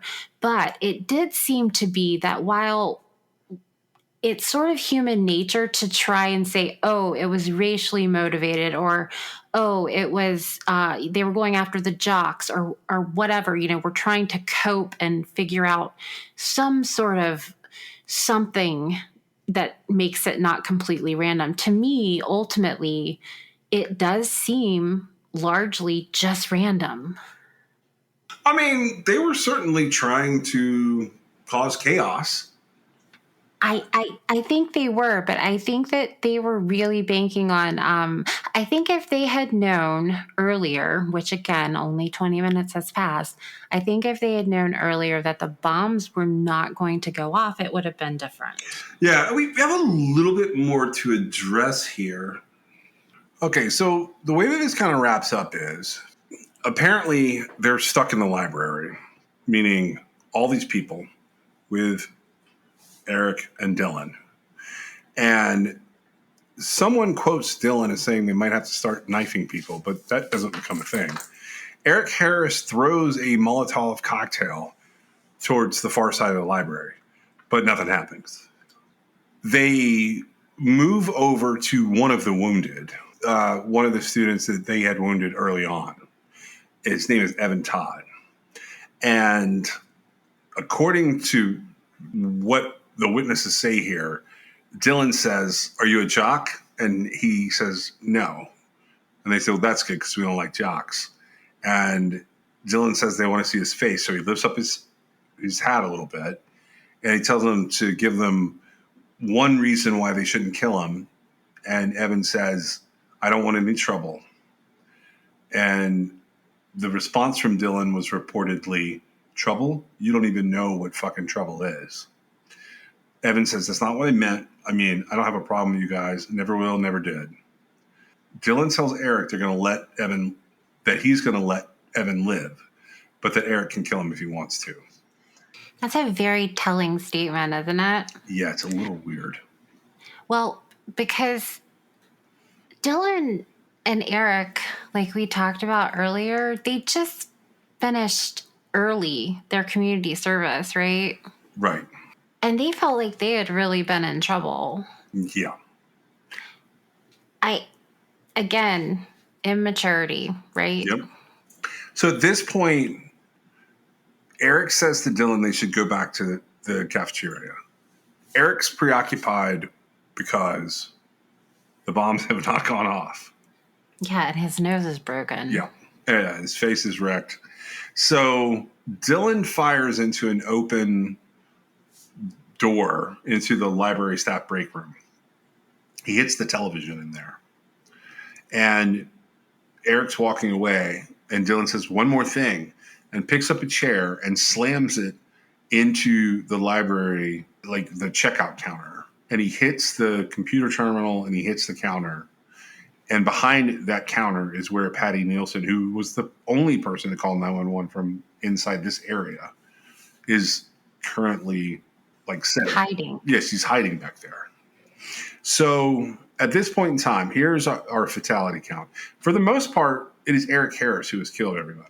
So Rachel Scott's killed by Eric Harris. Daniel Warbo is killed by Eric Harris. And then, as you mentioned, Dave Sanders is killed by Eric Harris, but he doesn't die right away. But Kyle Velasquez, who's the disabled kid, he was killed by Dylan. Stephen Kernell, who is, I think he's the youngest victim, if I remember correctly. The 14. He was 14, yeah. Yeah. He's killed by Eric Harris. Cassie Bernal was killed by Eric Harris. Isaiah Scholes was killed by Eric Harris. Matt Kechter was killed by Dylan. Lauren Townsend was killed by Dylan. John Tomlin was wounded by Eric Harris, but killed by Dylan Klebold. Kelly was killed by Eric Harris. Daniel Mauser was killed by Eric Harris. And Corey DePuter was killed by Dylan Klebold. So as this winds down, Patty Nielsen crawls out into the exterior break room, and she hides in a cupboard. Eric and Dylan walk out of the library at 11:36 a.m., and all of those people began to evacuate. Casey Rugseger, she's pretty seriously injured, but she is helped out by Craig Scott. These kids are evacuating themselves, by the way. Yep, they're getting themselves out of the situation. Eric and Dylan leave the library and go down into the science hallway. They start a couple of small fires. A teacher hidden in an adjacent room in one of the science lab rooms or lab classrooms, they put out one of the fires that they start. They proceed down the hallway. They fire some random shots into empty rooms. At 11:44 a.m., they're captured re-entering the cafeteria. So basically, they've been kind of wandering the school for a minute. In the recording from the school security cameras in the cafeteria, Eric is crouched against the staircase, and he is sort of lobbing some shots towards the propane bombs that are in the cafeteria. It doesn't, like he's trying to make it go off. Yeah, he's reenacting some of the stuff that you would see in some of those video games, but it doesn't happen. So Dylan goes up to one of the propane bombs and takes a look at it, and he ends up lighting a Molotov cocktail, which is just a glass bottle with a rag as a fuse, usually, with typically something flammable in it. A lot of times it could be alcohol, or it could be some type of gasoline or diesel. Or kerosene. Right. Yeah. The fuel ignites, and there's a small fire, but the school's fire extinguisher system, the sprinklers, come on, and whatever fire starts in there that might have caused an explosion puts everything out. So by 11:46, 2 minutes later, they leave the cafeteria. They walk down the two main hallways of the school. We've got all these teachers and students hiding at this point. They walk into the main office, and then they return to the cafeteria, and they briefly, at around 11:56, so 10 minutes later, they go into the school kitchen. And then they're seen heading up a staircase and back down what's known as the south hallway right at noon. They re-enter the library, which is now empty, except for Patrick Ireland, who is unconscious. And there's still a couple of students in there who are injured. Once they're back inside there, around 12:02 p.m., police see bullets being fired from the library windows, and they return fire. But again, nobody hits anybody. So by 12:05, all of the gunfire in the school had stopped. And Eric Harris sits down with his back to a bookshelf, and he takes out his Savage shotgun, sticks it in his mouth, and pulls the trigger. Dylan sits down on his knees, and he shoots himself in his left temple with the Tech-9 handgun. There are lots of quotes that get put out on the internet about them saying things right before they did it. There's not really anybody to witness it at this point. Patty Nielsen says she did not talk to anyone about what happened there. We don't get a lot out of the injured students or the unconscious students that were there. I will note that I've seen the photos of Eric and Dylan in the library. And I've seen like the conspiracy theories that come out of this. I've heard one shot the other. There's this whole winding conspiracy about there having been a third gunman. The bottom line is by 12:07 into 12:08 p.m., so just after lunch, they're dead.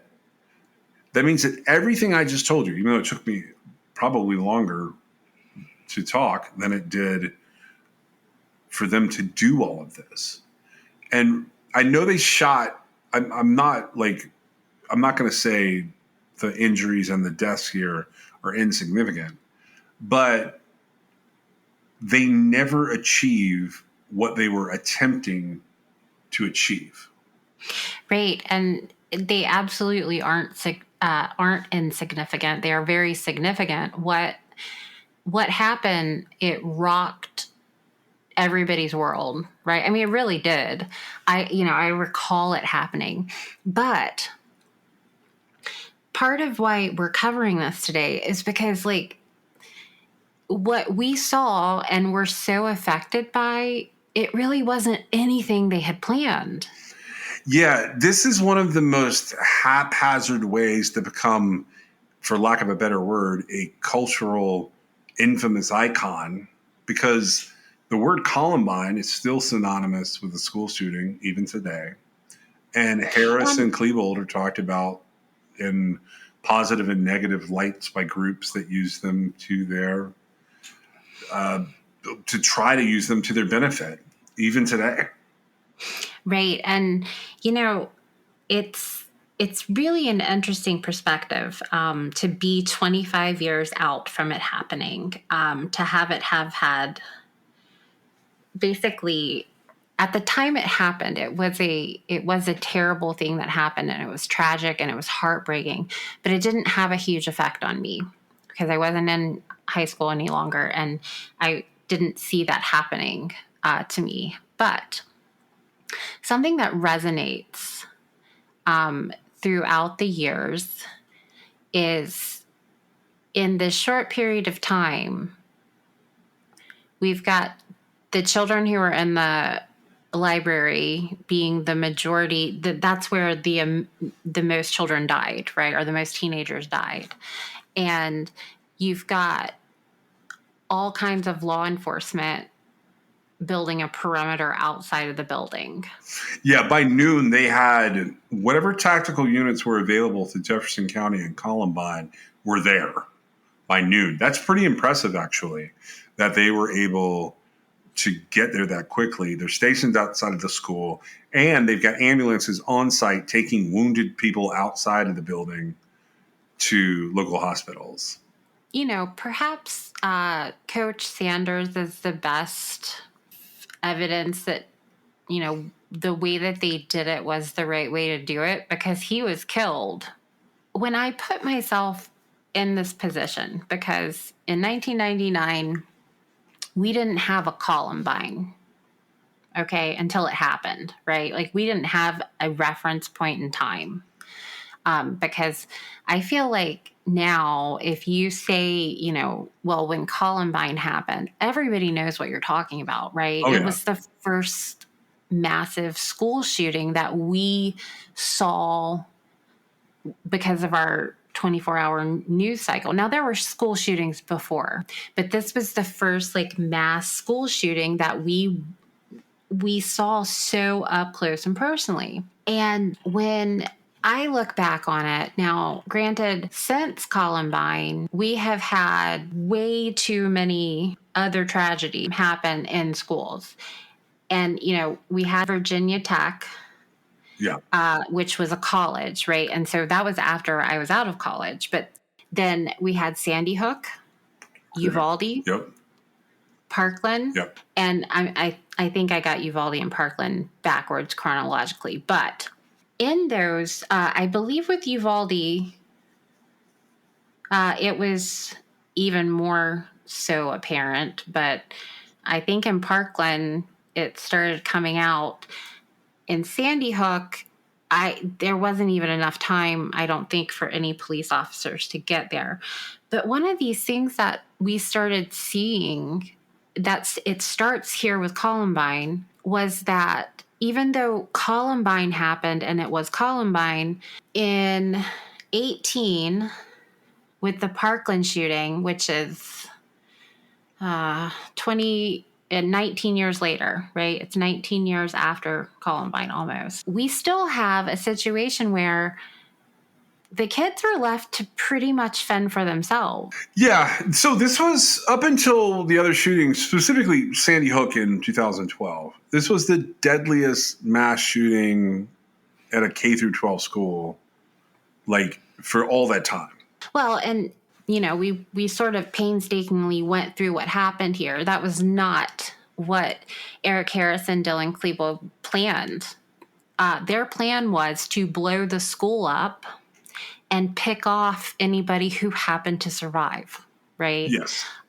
And so their fatality rate, what they were aiming for, and you can see it in the accounts of everything that occurred. These guys were looking for that like first person shooter like intensity, right? And which is not real. It's not a real thing that's going to happen. But part of this that really bothered me was, I said earlier, initially the school resource officer engaged in a back and forth with Eric Harris, right? Yeah. And I have wondered since I found that out if they would have been in the school if that hadn't have happened, right? Which, if you take that out of the equation, so far they've shot 2 kids on the lawn and 1 kid at the bottom of the stairs. And I mean, they've shot some other kids, but only 2 have died. And so I always wondered, like, did that make the situation worse? And then the other part of it was imagining myself, of course, being told to stay put in the library and dying in there because they told them to stay put and then they abandoned them. And I'm not saying that they did anything wrong because, again, I would have just been standing there trying to figure out what was going on, right? It never would have occurred to me that a couple of my peers had gotten some guns and were shooting people. That would be crazy. It starts this sort of like out of control situation. But it is known as the school shooting that I successfully have blocked out of my mind for a long time. But it was so much more than that. And ultimately, it's almost like these were kids. Well, no, it is like these 2 guys were just kids and they were immature kids doing stupid things. Yeah, I agree with that. I mean, there's a lot to read about Columbine and the aftermath. It certainly captured the 24-hour news cycle. It was one of the bigger stories in tabloid journalism. I've heard arguments over the years where people will start saying, "Oh, we're the only country that has this type of shooting." That's not really true. And I've done a lot of work on a lot of school shootings around the world, and technically, Columbine is not in my top 25, and it falls in there if you start narrowing it down to the U.S. and to like K through 12 buildings or high school buildings or whatever. It gets into the top 10 or so. Blacksburg, Virginia is the top one in the U.S. for me, but that's technically a university. Sandy Hook is the second, but that's an elementary school. Then Uvalde, also elementary school. What's interesting is all of these kids perpetrating these shootings are all around the same age. Most everybody in my top 30 in the U.S. is between the ages of 17 and 25. Like it's almost all like high teens, low 20s. When you get into other places around the world, the difference is it's adults doing it and adults respond. And that's a pretty complex conversation to have with people, but I'm glad to have that. There are actually far worse shootings in other countries, but again, adults respond. That's been one of the weirdest things for me to wrap my head around, because if you go back and look, I think I pulled that wiki timeline at some point. And a lot of this is from so many different sources that I can't tell you where this was originally reported. I am telling you like the rough idea of the story. But I pulled up what happened on Wikipedia. Here's what they say. By 12 p.m., SWAT teams were stationed outside the school and ambulances were taking wounded to hospitals. A call for additional ammunition for police officers in case of a shootout came at 12:20, which we now know that call was pointless because they were dead. Authorities reported finding pipe bombs by 1 o'clock p.m. SWAT teams entered the school at 1:09 p.m. They went class to class. They discovered hidden students and faculty. They entered at the end of school opposite the library. They had old maps at the sheriff's office, and their maps did not include several sections of the school, including a new wing that had recently been added. They were also hampered by the sound of fire alarms and water. Students' families and families of staff were asked to gather at nearby Leawood Elementary School to be awaiting information.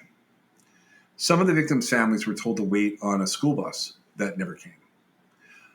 Students, teachers, and school employees were taken away, questioned, and offered medical care in small holding areas, and then they were being bused to meet their families at Leawood Elementary School. Now, we have the boy in the window story. You know about this, right? That's Patrick Ireland. That's Patrick Ireland. So he regained and lost consciousness several times after being shot by Dylan Klebold. I feel like he's one of the most seen news clips, right? Because the media got that when he finally, completely came back to. I think he and Dave Sanders are the ones that everybody has probably seen, whether they know that's what they saw or not. Dave Sanders on the surveillance. Yeah, he's the sign in the window, one bleeding to death. Oh, right. Yeah, no. Okay. So the boy in the window that's from the library.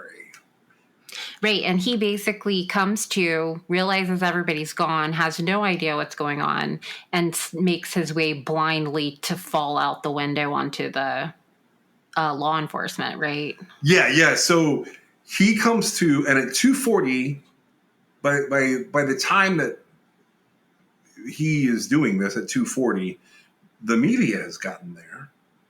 And there are two SWAT team members that are calling to him, and they're going to help him. They're standing on the roof of what looks like a tactical vehicle. But he falls, and he slams into the vehicle's roof. Right. And so now we know that was a severely injured student in the library who had basically been left. And I think from all accounts, they tried to help everybody they could out. These are the students helping themselves, basically. Yeah. And, he had been left behind because he was so severely injured that somebody thought he was dead. Yeah, like he and Lisa Kreutz were both in the library. So Lisa Kreutz and I think they were ignored, at least by Eric Harrison, Dylan Klebold, as being dead, and maybe just kind of got left in the chaos that happened when people were running out after the shooters had left.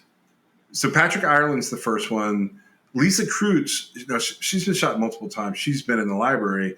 She had tried to move, but she didn't feel well enough. She had kept track of the time by the sound of the school's bells, according to an account that I heard in one of the little YouTube videos that I watched, trying to get a background on some of the students. So she gets evacuated at 3:22, and they take Brian Anderson and Patty Nelson with her. Brian Anderson was a student who got shrapnel with Patty Nielsen. And so they're behind the counter, and she had moved into a cabinet, but they get evacuated. At 3:30, they start counting the bodies in the library. And there were other unknown library staff. I've seen them mentioned here and there, but I couldn't tell you who's who. They had hidden in rooms that run along the library. And they were all evacuated shortly after 3 o'clock as well. Now, John Stone has a press conference at 4 o'clock. And he says that he believes there's 25 dead students and teachers. There's at least 50 wounded. And he refers to the massacre as a suicide mission.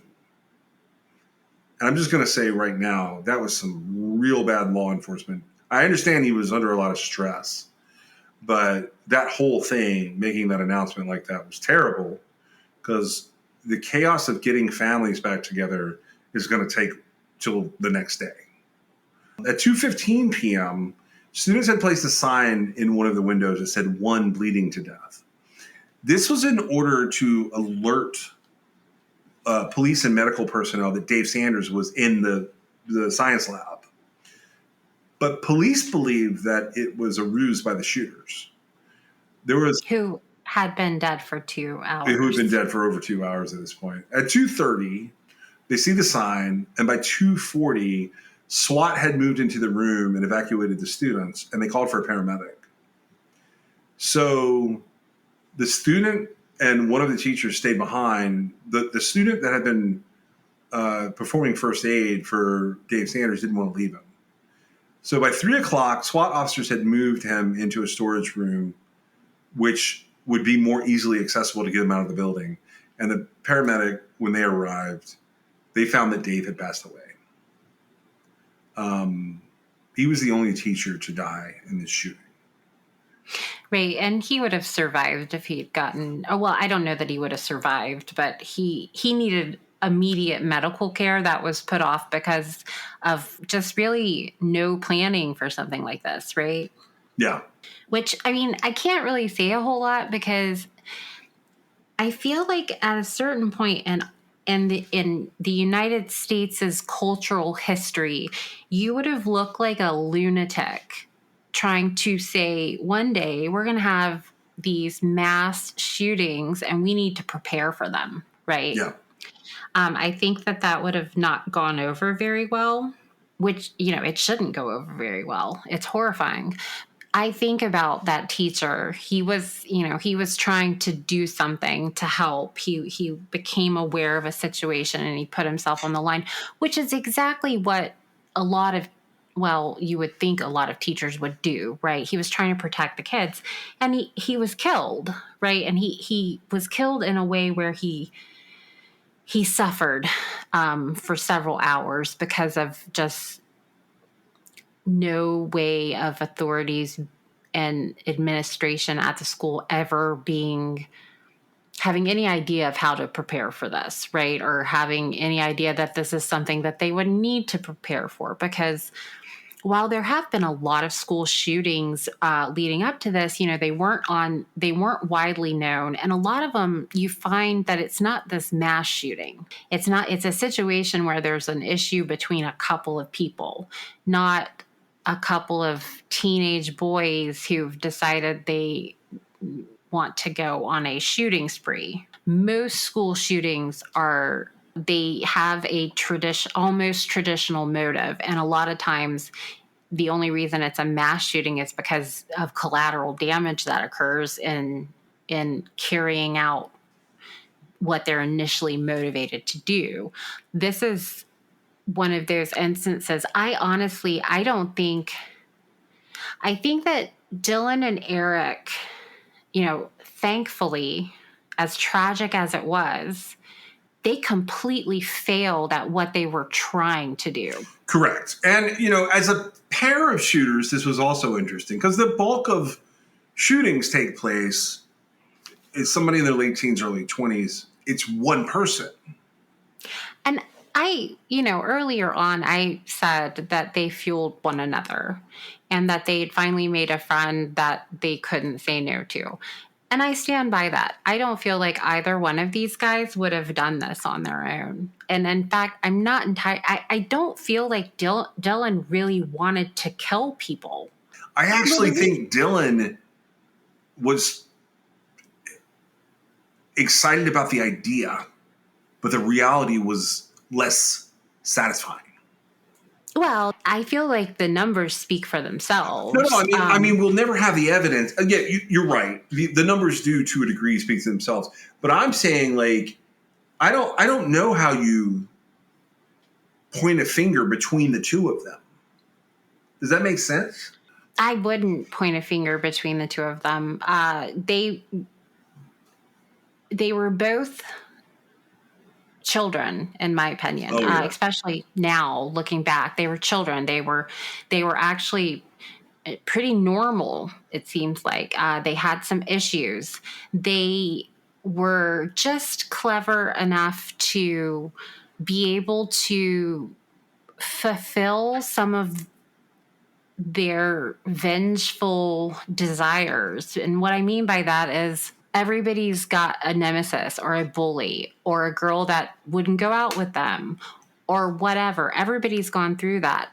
And we've thought about things that we might like to do to get back at them. We just don't do them. And in this case, they didn't really even do that. They were in a way, domestic terrorist, because they really just wanted to terrify everybody before they killed themselves. Right. Yeah. And I honestly feel like they had every intention of dying in the aftermath chaos. I don't feel like that they were going to, I don't feel like they had a plan that they were going to end up shooting themselves 50 minutes after they started. None of their bombs worked. The idea was, that the cafeteria was going to blow up, and then as everybody left, they were going to shoot people, and then their cars were going to blow up, and that was going to get not only the kids that were able to get out of the school, but it would also get the responders, right? Oh. And so they had all this thought out really well, but like I said, it was like, 2 17-year-old boys did this, and it didn't work out, which thank God it didn't. I don't know how much actual, murder they were in. I feel like that their goal was to cause this massive event that killed a lot of people. I don't think that they wanted to kill a lot of people, personally with their guns, right? Yeah. Which is sort of how it played out. It's a very unfortunate, painful event in my life, right? I mean, to me, it's marked. I can't even tell you. I mean, it was a big deal, even if I did sort of push it to the side, because it was so hard to think about, because these kids were in school. They were in school, right? Where they're supposed to be. And this is what happened to them that day 25 years ago. It's, it's a terrible story. I wanted to tell it. You had talked about it being the 25th anniversary. And I think there are a lot of things that people should read up on Columbine. I know I've made this run really long now, but I wanted to tell it from the perspective of, this is the crime story. And I think that people should look into it from the perspective of what were the motivations, what was happening here, because I think it's important to know that side of human history. I think it's super important to understand, okay, even if you're like a Second Amendment person, maybe not 17-year-old kids. Maybe they learn when they're 18 or whatever. I think that beyond that, I mean, of course that's relevant, but I think beyond that is if you have a child in your charge, even if they are that, a teenager that seems like they're grown, try and raise a child that wouldn't do this, even if they do have access to a gun, right? Yeah, I think there's something to be said for being active enough in your kids' lives that you at least get the signs of them. And I don't think everything can be stopped either. So I'm not saying like it's on the parents to stop. I mean, I am. I'm saying to some degree it's on the parents to stop things like this from happening. But at the same time, I feel a sense of responsibility having a child the age Dylan and Eric. I have a child now that's that age. I feel like I should know my kid is not able to do that. Like, not just like his personality, he's not going to do that, but like he doesn't have the guns, he doesn't have the money to buy the gun, that kind of thing. well, the legacy of these cases has sort of revealed that like there was a lot going on in these families, meaning the Klebold and the Harris families. We don't get a good sense of them taking any kind of responsibility for the actions here. Whether I don't know that anything extra could happen. I have found that interesting to hear Sue Klebold speak out. I don't know if you've heard. I think actually you were one of the first people who told me like she's done. Yes, I have heard her talk a lot. I have a lot of empathy for her. And she makes no excuses. She was horrified, and ashamed, and her life completely changed, of course, after her son did what he did. Dylan is her son, and she had no idea what was going on. And she sort of, there's people who run from conflict, and I guess her way of dealing with this was just hitting it head on. Yeah. Because she talks and she's been, I was actually really curious because I do have a child this age. Like, okay, so what is the parent's perspective here? And she gave Dylan a happy life. I mean, there's a lot of things going on with him that were pretty normal that kids go through, but for the most part, they lived a normal life, right? And as a parent, she never saw this coming. And she never would have dreamed anything like this. And her story is, it's heart-wrenching. It really is, especially as a mother of a teenage boy, right? But the morning of the Columbine shooting, Dylan got up earlier than normal, and she heard the front door slam, and she called out to him, and he said bye. And that was the last time she interacted with her child. She had no idea any of this was going on. Yeah. So I do think that, it is important to know. But at the end of the day, I really feel like this is a very tragic incident that occurred because of some, like, not in touch with reality, immature teenage kids. Yeah, every generation has them. This just turned out to be some extremes here in 1999. This was 25 years ago. Yep, 25 years since Columbine, which changed everything. Yeah. Well, I don't have a lot more about that. I mean, I could honestly talk about Columbine all day. I just don't know that it's super helpful in terms of like the story for me to pontificate. There are some crazy ass conspiracy theories if you really want some rabbit holes to go down. There's a lot of interesting ways that Columbine has affected pop culture. There's some pretty amazing things that have been done in memorial of Columbine. There were a lot of like civil actions that happened. There was a lot of fallout in terms of survivors passing away from taking their own life or potentially from overdosing later on. I don't think there's anything. I don't think there's anything to really glorify about Columbine, but I do think people need to understand events like this happening is. It's hard for me to express like how preventable this was. Like literally, the only thing these children with guns needed was an adult with a gun to advance on them.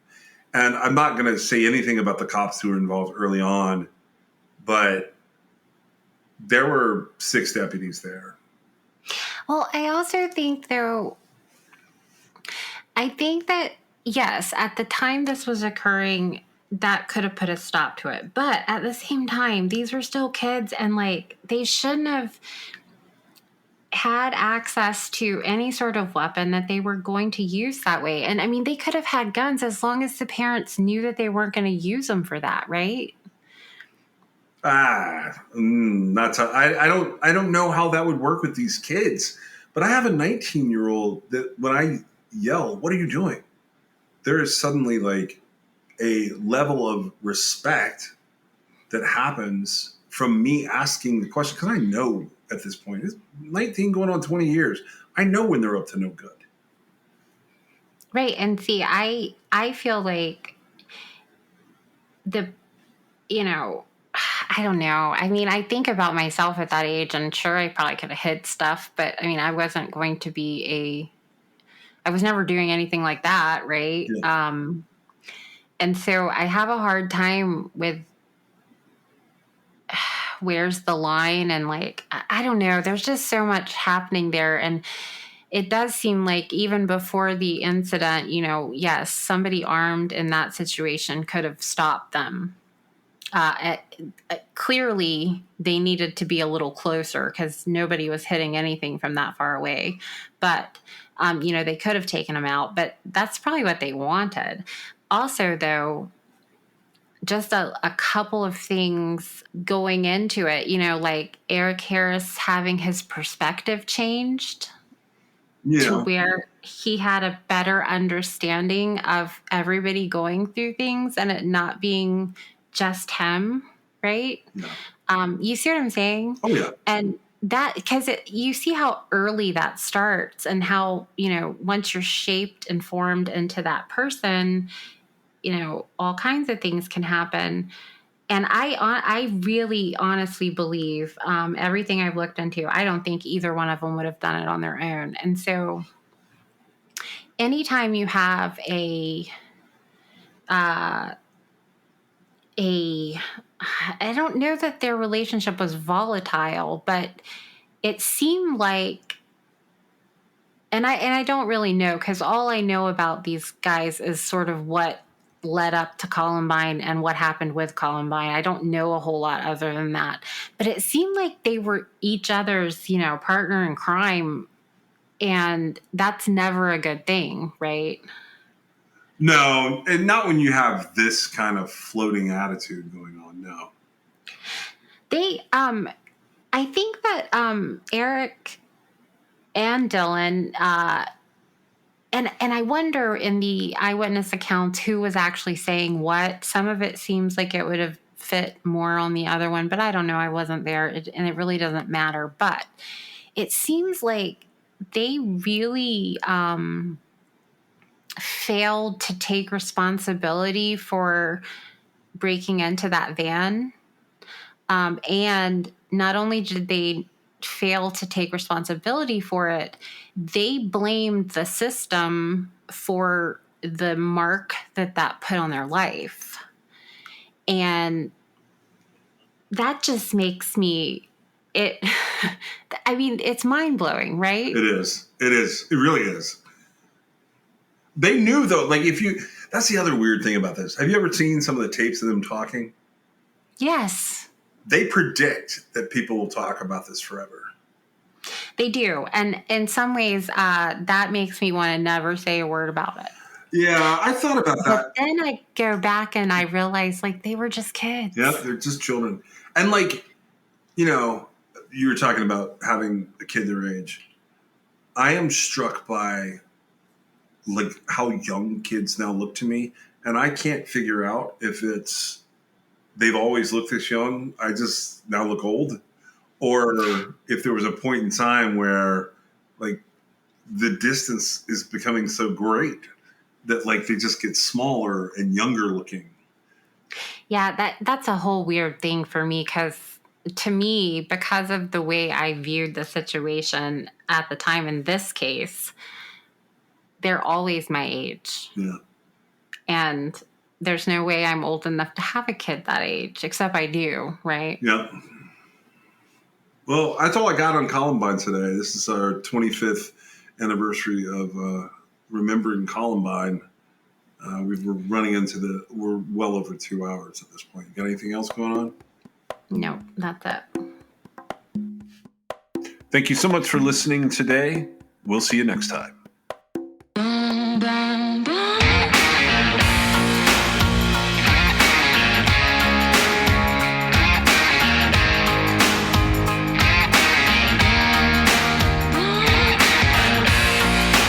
This is True Crime XS.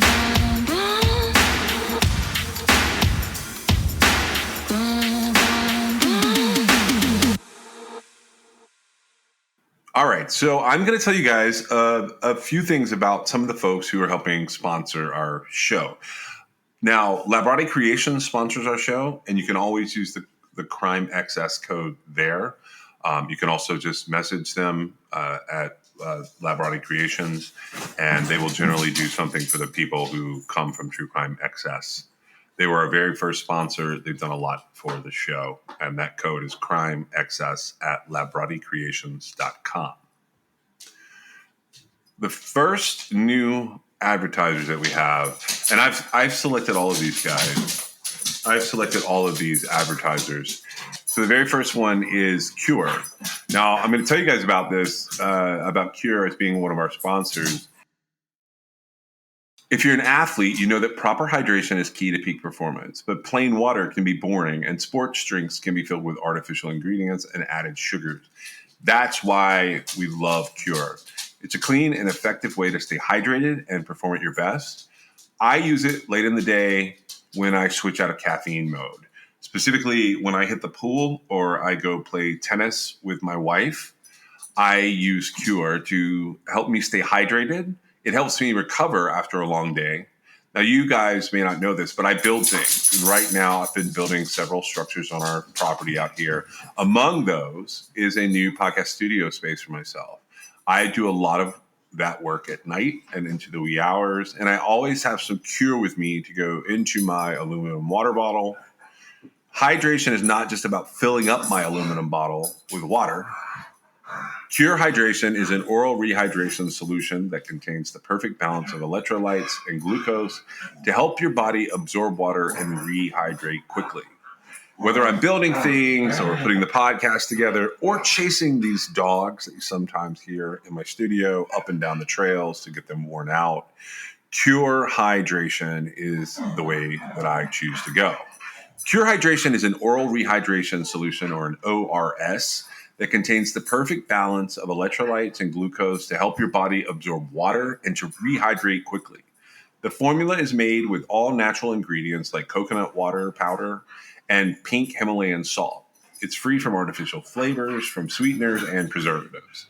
Cure Hydration is vegan, gluten-free, and non-GMO, making it a great option for anyone with dietary restrictions or preferences. The packets are convenient and easy to use.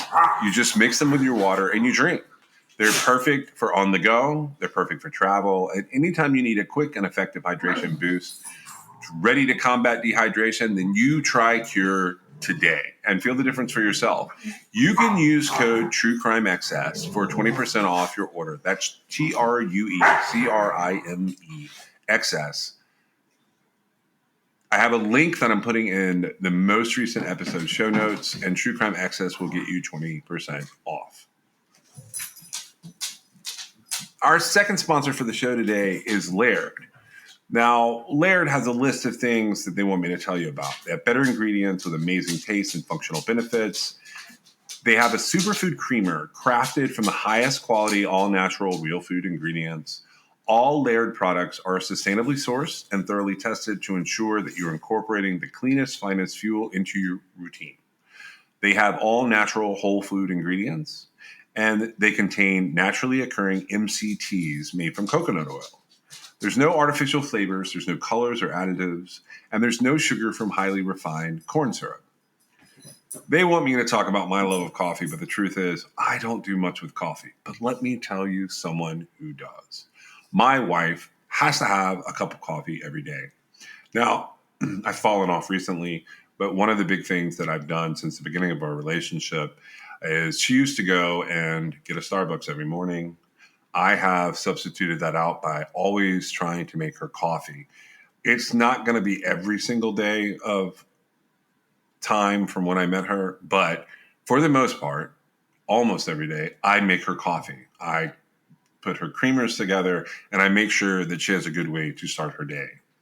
So with Laird, he started experimenting with his morning ritual almost 2 decades ago. He found that when he started adding fats to his morning cup, like coconut oil, he had amazing energy throughout the rest of his day. He gradually perfected this recipe for an epic cup of fuel, and he began sharing it with his friends in the surf community. I'm an ocean guy, so I saw this item and I was like, okay, we're going to try this one out. Are you ready to feel more energized, more focused, and supported? Go to lairdsuperfood.com and add nourishing plant-based foods to fuel you from sunrise to sunset. And you can use our promo code at checkout to save 15% off your purchase today. Our offer code for this for Laird is going to be True Crime XS. Pretty much everywhere except for Labarte Creations, if you use True Crime XS, that will get you, at Laird, it'll get you 15% off. At some of the other places, they'll get you 20% off. I'm going to tell you about 2 more sponsors today. So the first one is, the third one is Liquid IV. So let's talk about the real reasons that you need to hydrate. Late night TV binging, back-to-back Zoom meetings, going on a walk with your friends. Everyday hydration is not just for high-energy athletic endeavors. Liquid IV is the #1 powdered hydration brand in America. It's now available in sugar-free. This is years in the making, but Hydration Multiplier Sugar-Free uses a proprietary zero-sugar hydration solution with no artificial sweeteners. It's got 3 times the electrolytes of the leading sports drink, but it's also got 8 vitamins and nutrients for everyday wellness. Liquid IV hydrates 2 times faster than water alone. Keep your daily routine exciting with 3 new flavors. They've got white peach, green grape, and lemon lime. I love all of these flavors, but I think that my favorite is probably the green grape. White peach I use as a secondary flavor, and lemon lime I leave here for my kids and my wife. Liquid IV believes that equitable access to clean and abundant water is the foundation of a healthier world. They also partner with leading organizations to fund and foster innovative solutions that help communities protect both their water and their futures. To date, Liquid IV has donated over 39 million servings in 50-plus countries around the world. You can get 20% off when you grab your Liquid IV Hydration Multiplier sugar-free or any other variant at liquidiv.com and use code TrueCrimeXS at checkout. That's 20% off anything you order when you shop Better Hydration today using promo code TrueCrimeXS at liquidiv.com. And the last sponsor I want to tell you about is Zencastr. We are part of Zencastr's creative network. We've been using Zencastr since about midway into our first season. Meg and I experimented with a lot of different ways to put the podcast together. And the truth is, Zencastr was an integral ingredient to us being able to bring you this show. It's so easy. It's now super easy. You can record a podcast with Zencastr. You can log in using your browser and you start recording a high quality podcast right away. You can record studio quality sound and up to 4K video with your guest. You get to feel a sense of zen knowing that Zencastr's multi-layered backups ensure you will always have your recordings in the highest quality, even if the connection is unstable. You sound your best. I mean, if you've ever worried about what you sound like, Zencastr's post-production process makes you sound buttery smooth. It automatically removes those ums and ahs in your recordings. It removes those awkward pauses in conversation too. You can set the right podcast loudness and levels while reducing background noise with a click of a button. That's how you don't hear my dogs every second of every episode. Zencastr is all in one. If you've thought about podcasting before and realized that you need a lot of different tools and services, those days are now over. With Zencastr's all-in-one podcasting platform, you can create your podcast all in one place, and you can distribute to Spotify, Apple, and other major destinations. Just go to zencastr.com/pricing and use my code TrueCrimeXS, and you're going to get 30% off your first month of any Zencastr paid plan. You can also check out the other plans they have available. I want you to have the same easy experiences that I do for all my podcasting and content needs. So zencastr.com/pricing. The offer code is TrueCrimeXS, and it's time for you to share your story today.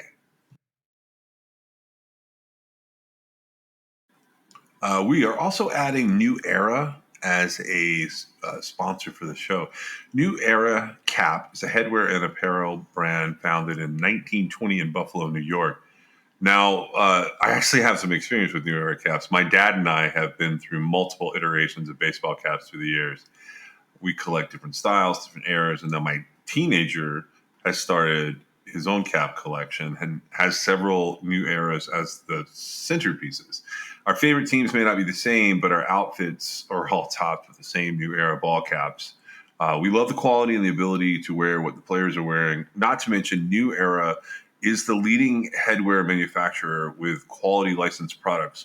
You can support your favorite college or pro team in style from the official headwear provider for the MLB, NFL, and NBA. You can get a stylish accessory for your everyday ensemble and support True Crime XS. Just shop the official headwear and get 15% off when you go to neweracap.com. That's neweracap.com/TrueCrimeXS. You can also use the code TrueCrimeXS at checkout. That's it. That's all you have to do.